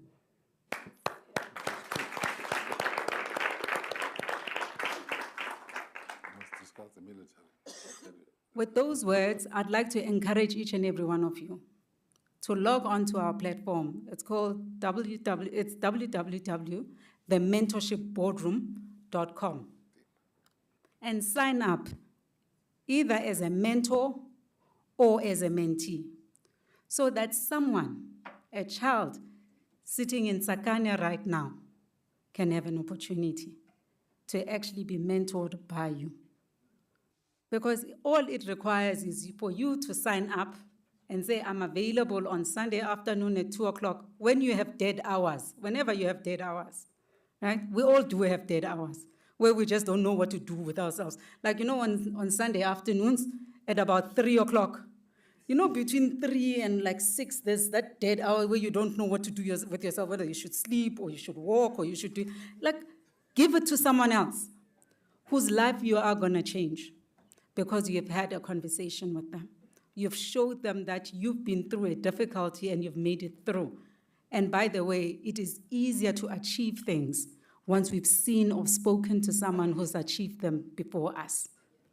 Be that bridge, and that's what the mentorship boardroom is about, is building a bridge between the trailblazers and the people who want to get in touch with you so that they can be the pioneers of the future. Be part of building that future. Today, we heard a lot of stuff, right? A lot of stuff, a lot of food for thought. Tokyo started off with really provoking us and saying, but Nina, you know, it's you who've actually decided that this is what you want. And Tebe, Abina, and Babu Victor actually said, we know what to do. Unfortunately, we're not doing it. We continue to be led and allowed ourselves to be led as sheep. This morning, out of the blue, one of my mentorship groups from the previous years actually sent a poem that was written in 1958 into the group. I don't know if it was kind of her own plan that this is something I might use or something I don't know, but it landed in our group this morning. And I thought I will read it because it's so apt for today. It says, "Pity the nation whose people are sheep and whose shepherds mislead them. Pity the nation whose leaders are liars, whose sages are silenced, and whose bigots are the ones that haunt the airwaves. Pity the nation that raises not its voice except to praise conquerors and acclaim the bully as the hero, and aims to rule the world with force and torture. Pity the nation that knows no other language but its own, that knows no other culture but its own. Pity the nation, or no, pity the people who allow their rights to erode and their freedoms to be washed away. The people that they talk of here in this poem were not us, but as I read it, it was us. I asked myself this morning, how did Africa become a nation of dwarfs, where the highest ideas that we have are limited by people that have never served this nation or this continent? The questions that were asked today are pertinent questions for us to answer. But in order for us to answer them, we need to have courage. Last week, I had the privilege to be in Rwanda, and I was doing a closing remarks for our chairman. So we had our chairman's forum where we had all our chairmen as MTN from across the region. And I will share some of what I actually shared with them. The first thing I said to them, I said, change is painful, but stagnation is fatal. I didn't make up those words. I read them somewhere. But they are so apt for us, even today. I was talking as a corporation that if we do not change, we are the ones that will be actually left at the doorsteps of Kodak. This is a business school. Everyone has learned about Kodak in this business school.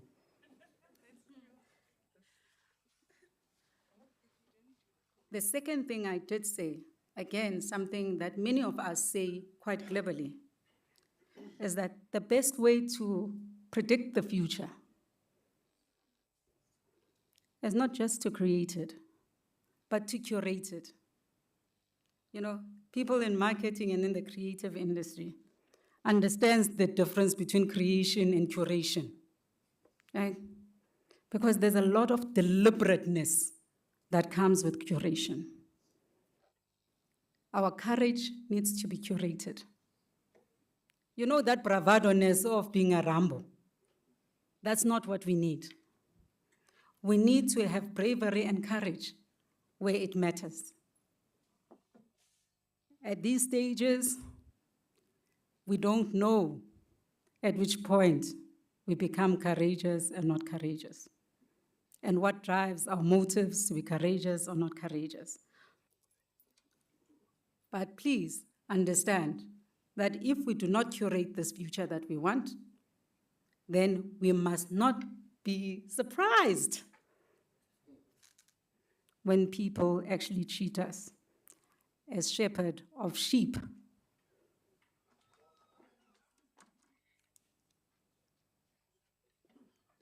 I said to the chairman, our job is simple. It was to build a society And here I paraphrase my group president and CEO, Ralph, that will provide Africans with hope, with dignity, and opportunity. How simple is that job? If we cannot provide that, if you cannot be driven by that every day when you wake up, then I'm not sure if you deserve to be an African. We have seen plight. We have seen suffering. We have seen discrimination. Isn't it about time we saw hope? Isn't it about time we saw opportunity? Isn't it about time we saw dignity?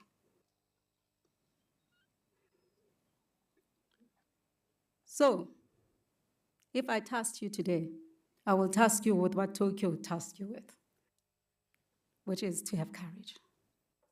What Tebe tasked you with, to have self-determination. With what Victor tasked you with, he said, don't believe all the bullshit that you hear. Make up your own mind. Read. Seek knowledge. That's what Victor said to you today. If you didn't hear it, I am telling you. Right? He said it so plainly, in so many different ways. So, and what Abina said, at the heart of development is the economy. And what drives the economy and is the backbone of any economy is financial services. If we are not participants in financial services, by the way, guys, I'm not saying go and nationalize the Reserve Bank, and then by nationalizing the Reserve Bank, you actually own the economy. Please, you know, you guys are in the business school here. So let's talk facts only. No illusion, no fallacy, no nothing, right? It means we have to be creators, co-creators, and amplifiers and accelerators of capital. And how do we do that? If we do not own our financial services, which is at the heart of everything that we do. When we talk about the entrepreneurs that we were talking about earlier, the questions that came with about being entrepreneurs and what happens, we're never going to get the money to fund them. Right now, the risk profile, I mean, let's assume I'm going to pick on one person, the lady in pink, in an orange, in a peach. She's an executive. She earns a good salary. She goes and applies for a bond in South Africa, right? And her bond is only 10% of her salary. 10, nothing more, 10. That means she can comfortably afford it, right? But the bank says, you are gonna pay 12% interest rate, right? If you're paying between 12 and 13% interest rate for a loan of for over 20 years, you're paying that same asset 3 times over, just 3.5 times over, you know? That's crazy. That is what is oppressing us, but these are conversations that we are not having. At the same time, there is a young boy sitting in America, starting his first job, buying his first house at the same price as that lady who has an impeccable credit record. He's paying 2%. Who made the rules? Right? Are we asking those questions? Who made the rules? Because they say it's dependent on your risk. That's what they say when they assess you in terms of what interest rate you're going to pay. Right? Is that fair? And Africa's greatest cost today is the interest payment that they make to the world. And you tell me, how do we unshackle ourselves? So if I have in this room a nation of TikTokers, a nation of Instagrammers, YouTubers, sorry, my partner actually still works for Google. I shouldn't speak too bad about Google. He's sitting right at the back there. But, you know, but The point is, if that's the height of your thought process, hey guys, we're in trouble. I'm going to encourage you today to have more courage, but also add to that courage this thing that we're gifted with. Today, we are victims of circumstance, right? Tomorrow, we must be victors because we have used what God has given us. And that is my encouragement to all of you. So, in closing, I will say to each and every one of you, in the words of Paul Kagame, who was mentioned a couple of times, strange enough today, because we mention him quite a bit when we talk about African leadership. We cannot afford for the world to come and rescue us. We must rescue ourselves. With those words, I'd like to say thank you to each and every one of you for making it today and listening for all these hours, to everyone that was on the platform. To thank, firstly, my panelists that came here today.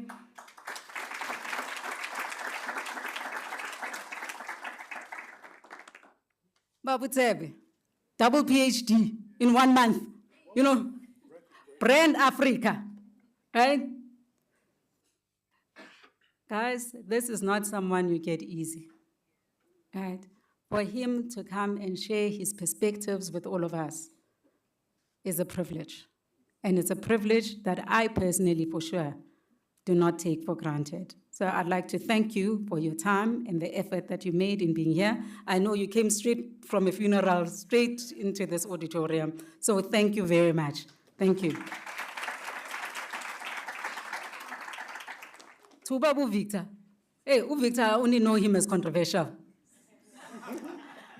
So I would like to say thank you. Thank you once again for provoking our thoughts, for pushing the boundaries. Write more so that we don't spend more time on Instagram and TikTok. Guys, there's nothing wrong with spending time on TikTok and Instagram. But the level at which we spend the time is the problem, right? So write more so that we can listen more and learn more and indeed grow more. It is through these new ideas that you put into our heads that we can forever grow. So thank you so much. I mean, who said it?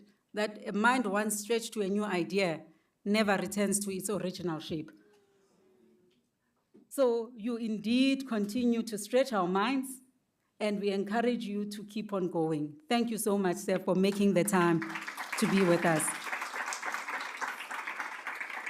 Abina, I knew her when she was at ABSA, before she became even the CEO of ABSA CEO in Ghana, and then became CEO of EcoBank in Ghana, and looking after also having an executive regional role in Francophone Africa at this stage, or is it Anglophone Africa at this stage?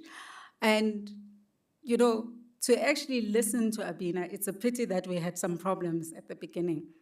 And her passion, the reason why we actually wanted her to be on part of this panel is to actually see how people who came in first in 1957 on this thing called independence of Africa, right? How they are doing, what challenges they have faced, and how they are looking at their own challenges and the challenges of Africa. When I went to live in Ghana, I was a CEO in Ghana for Vodafone, right? And when I lived there, I found people like Abina there. And they were my safe landing ground. But you know what was amazing about it, ne? When I landed there? Is that when you land among high flyers, you end up being a high flyer yourself by default. So please learn the lesson around that. Right? What you must be careful who you surround yourself with. You know, but what do I say at mentorship? Like, we become the average of the people that we spend the most time with, right? So thank you, Abina, for being patient with the technology and everything that has happened. And thank you for your contribution.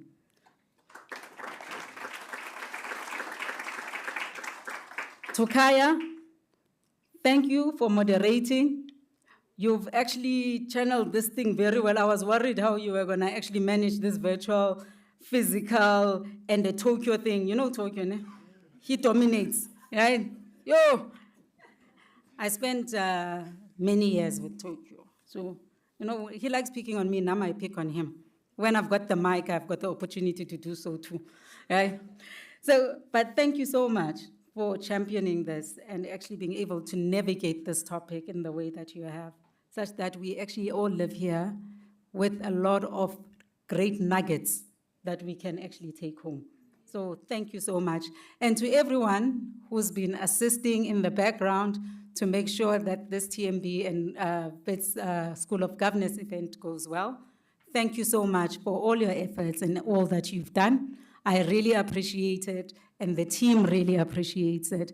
And we'd like to see you having signed up on the mentorship boardroom, either as a mentor, as a mentee, very, very, very soon. When I say very, very soon, I mean tomorrow, right? Just so that we're all clear, right? But our job is very clear, is to improve the level of cognitive thinking in Africa, ne?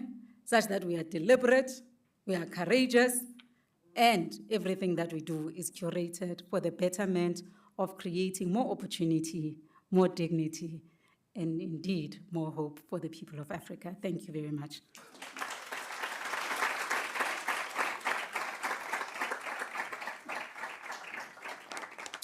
Well, thank you so much indeed for that, Yolanda. Much appreciated. And from myself, Kylie Kumala, thank you so much to you guys for being so attentive. I know the time was fairly limited, but that's it. So refreshments, very scrumptious refreshments will be served outside. So thank you so much and happy Africa Day. Messi, asante sana, galabocha.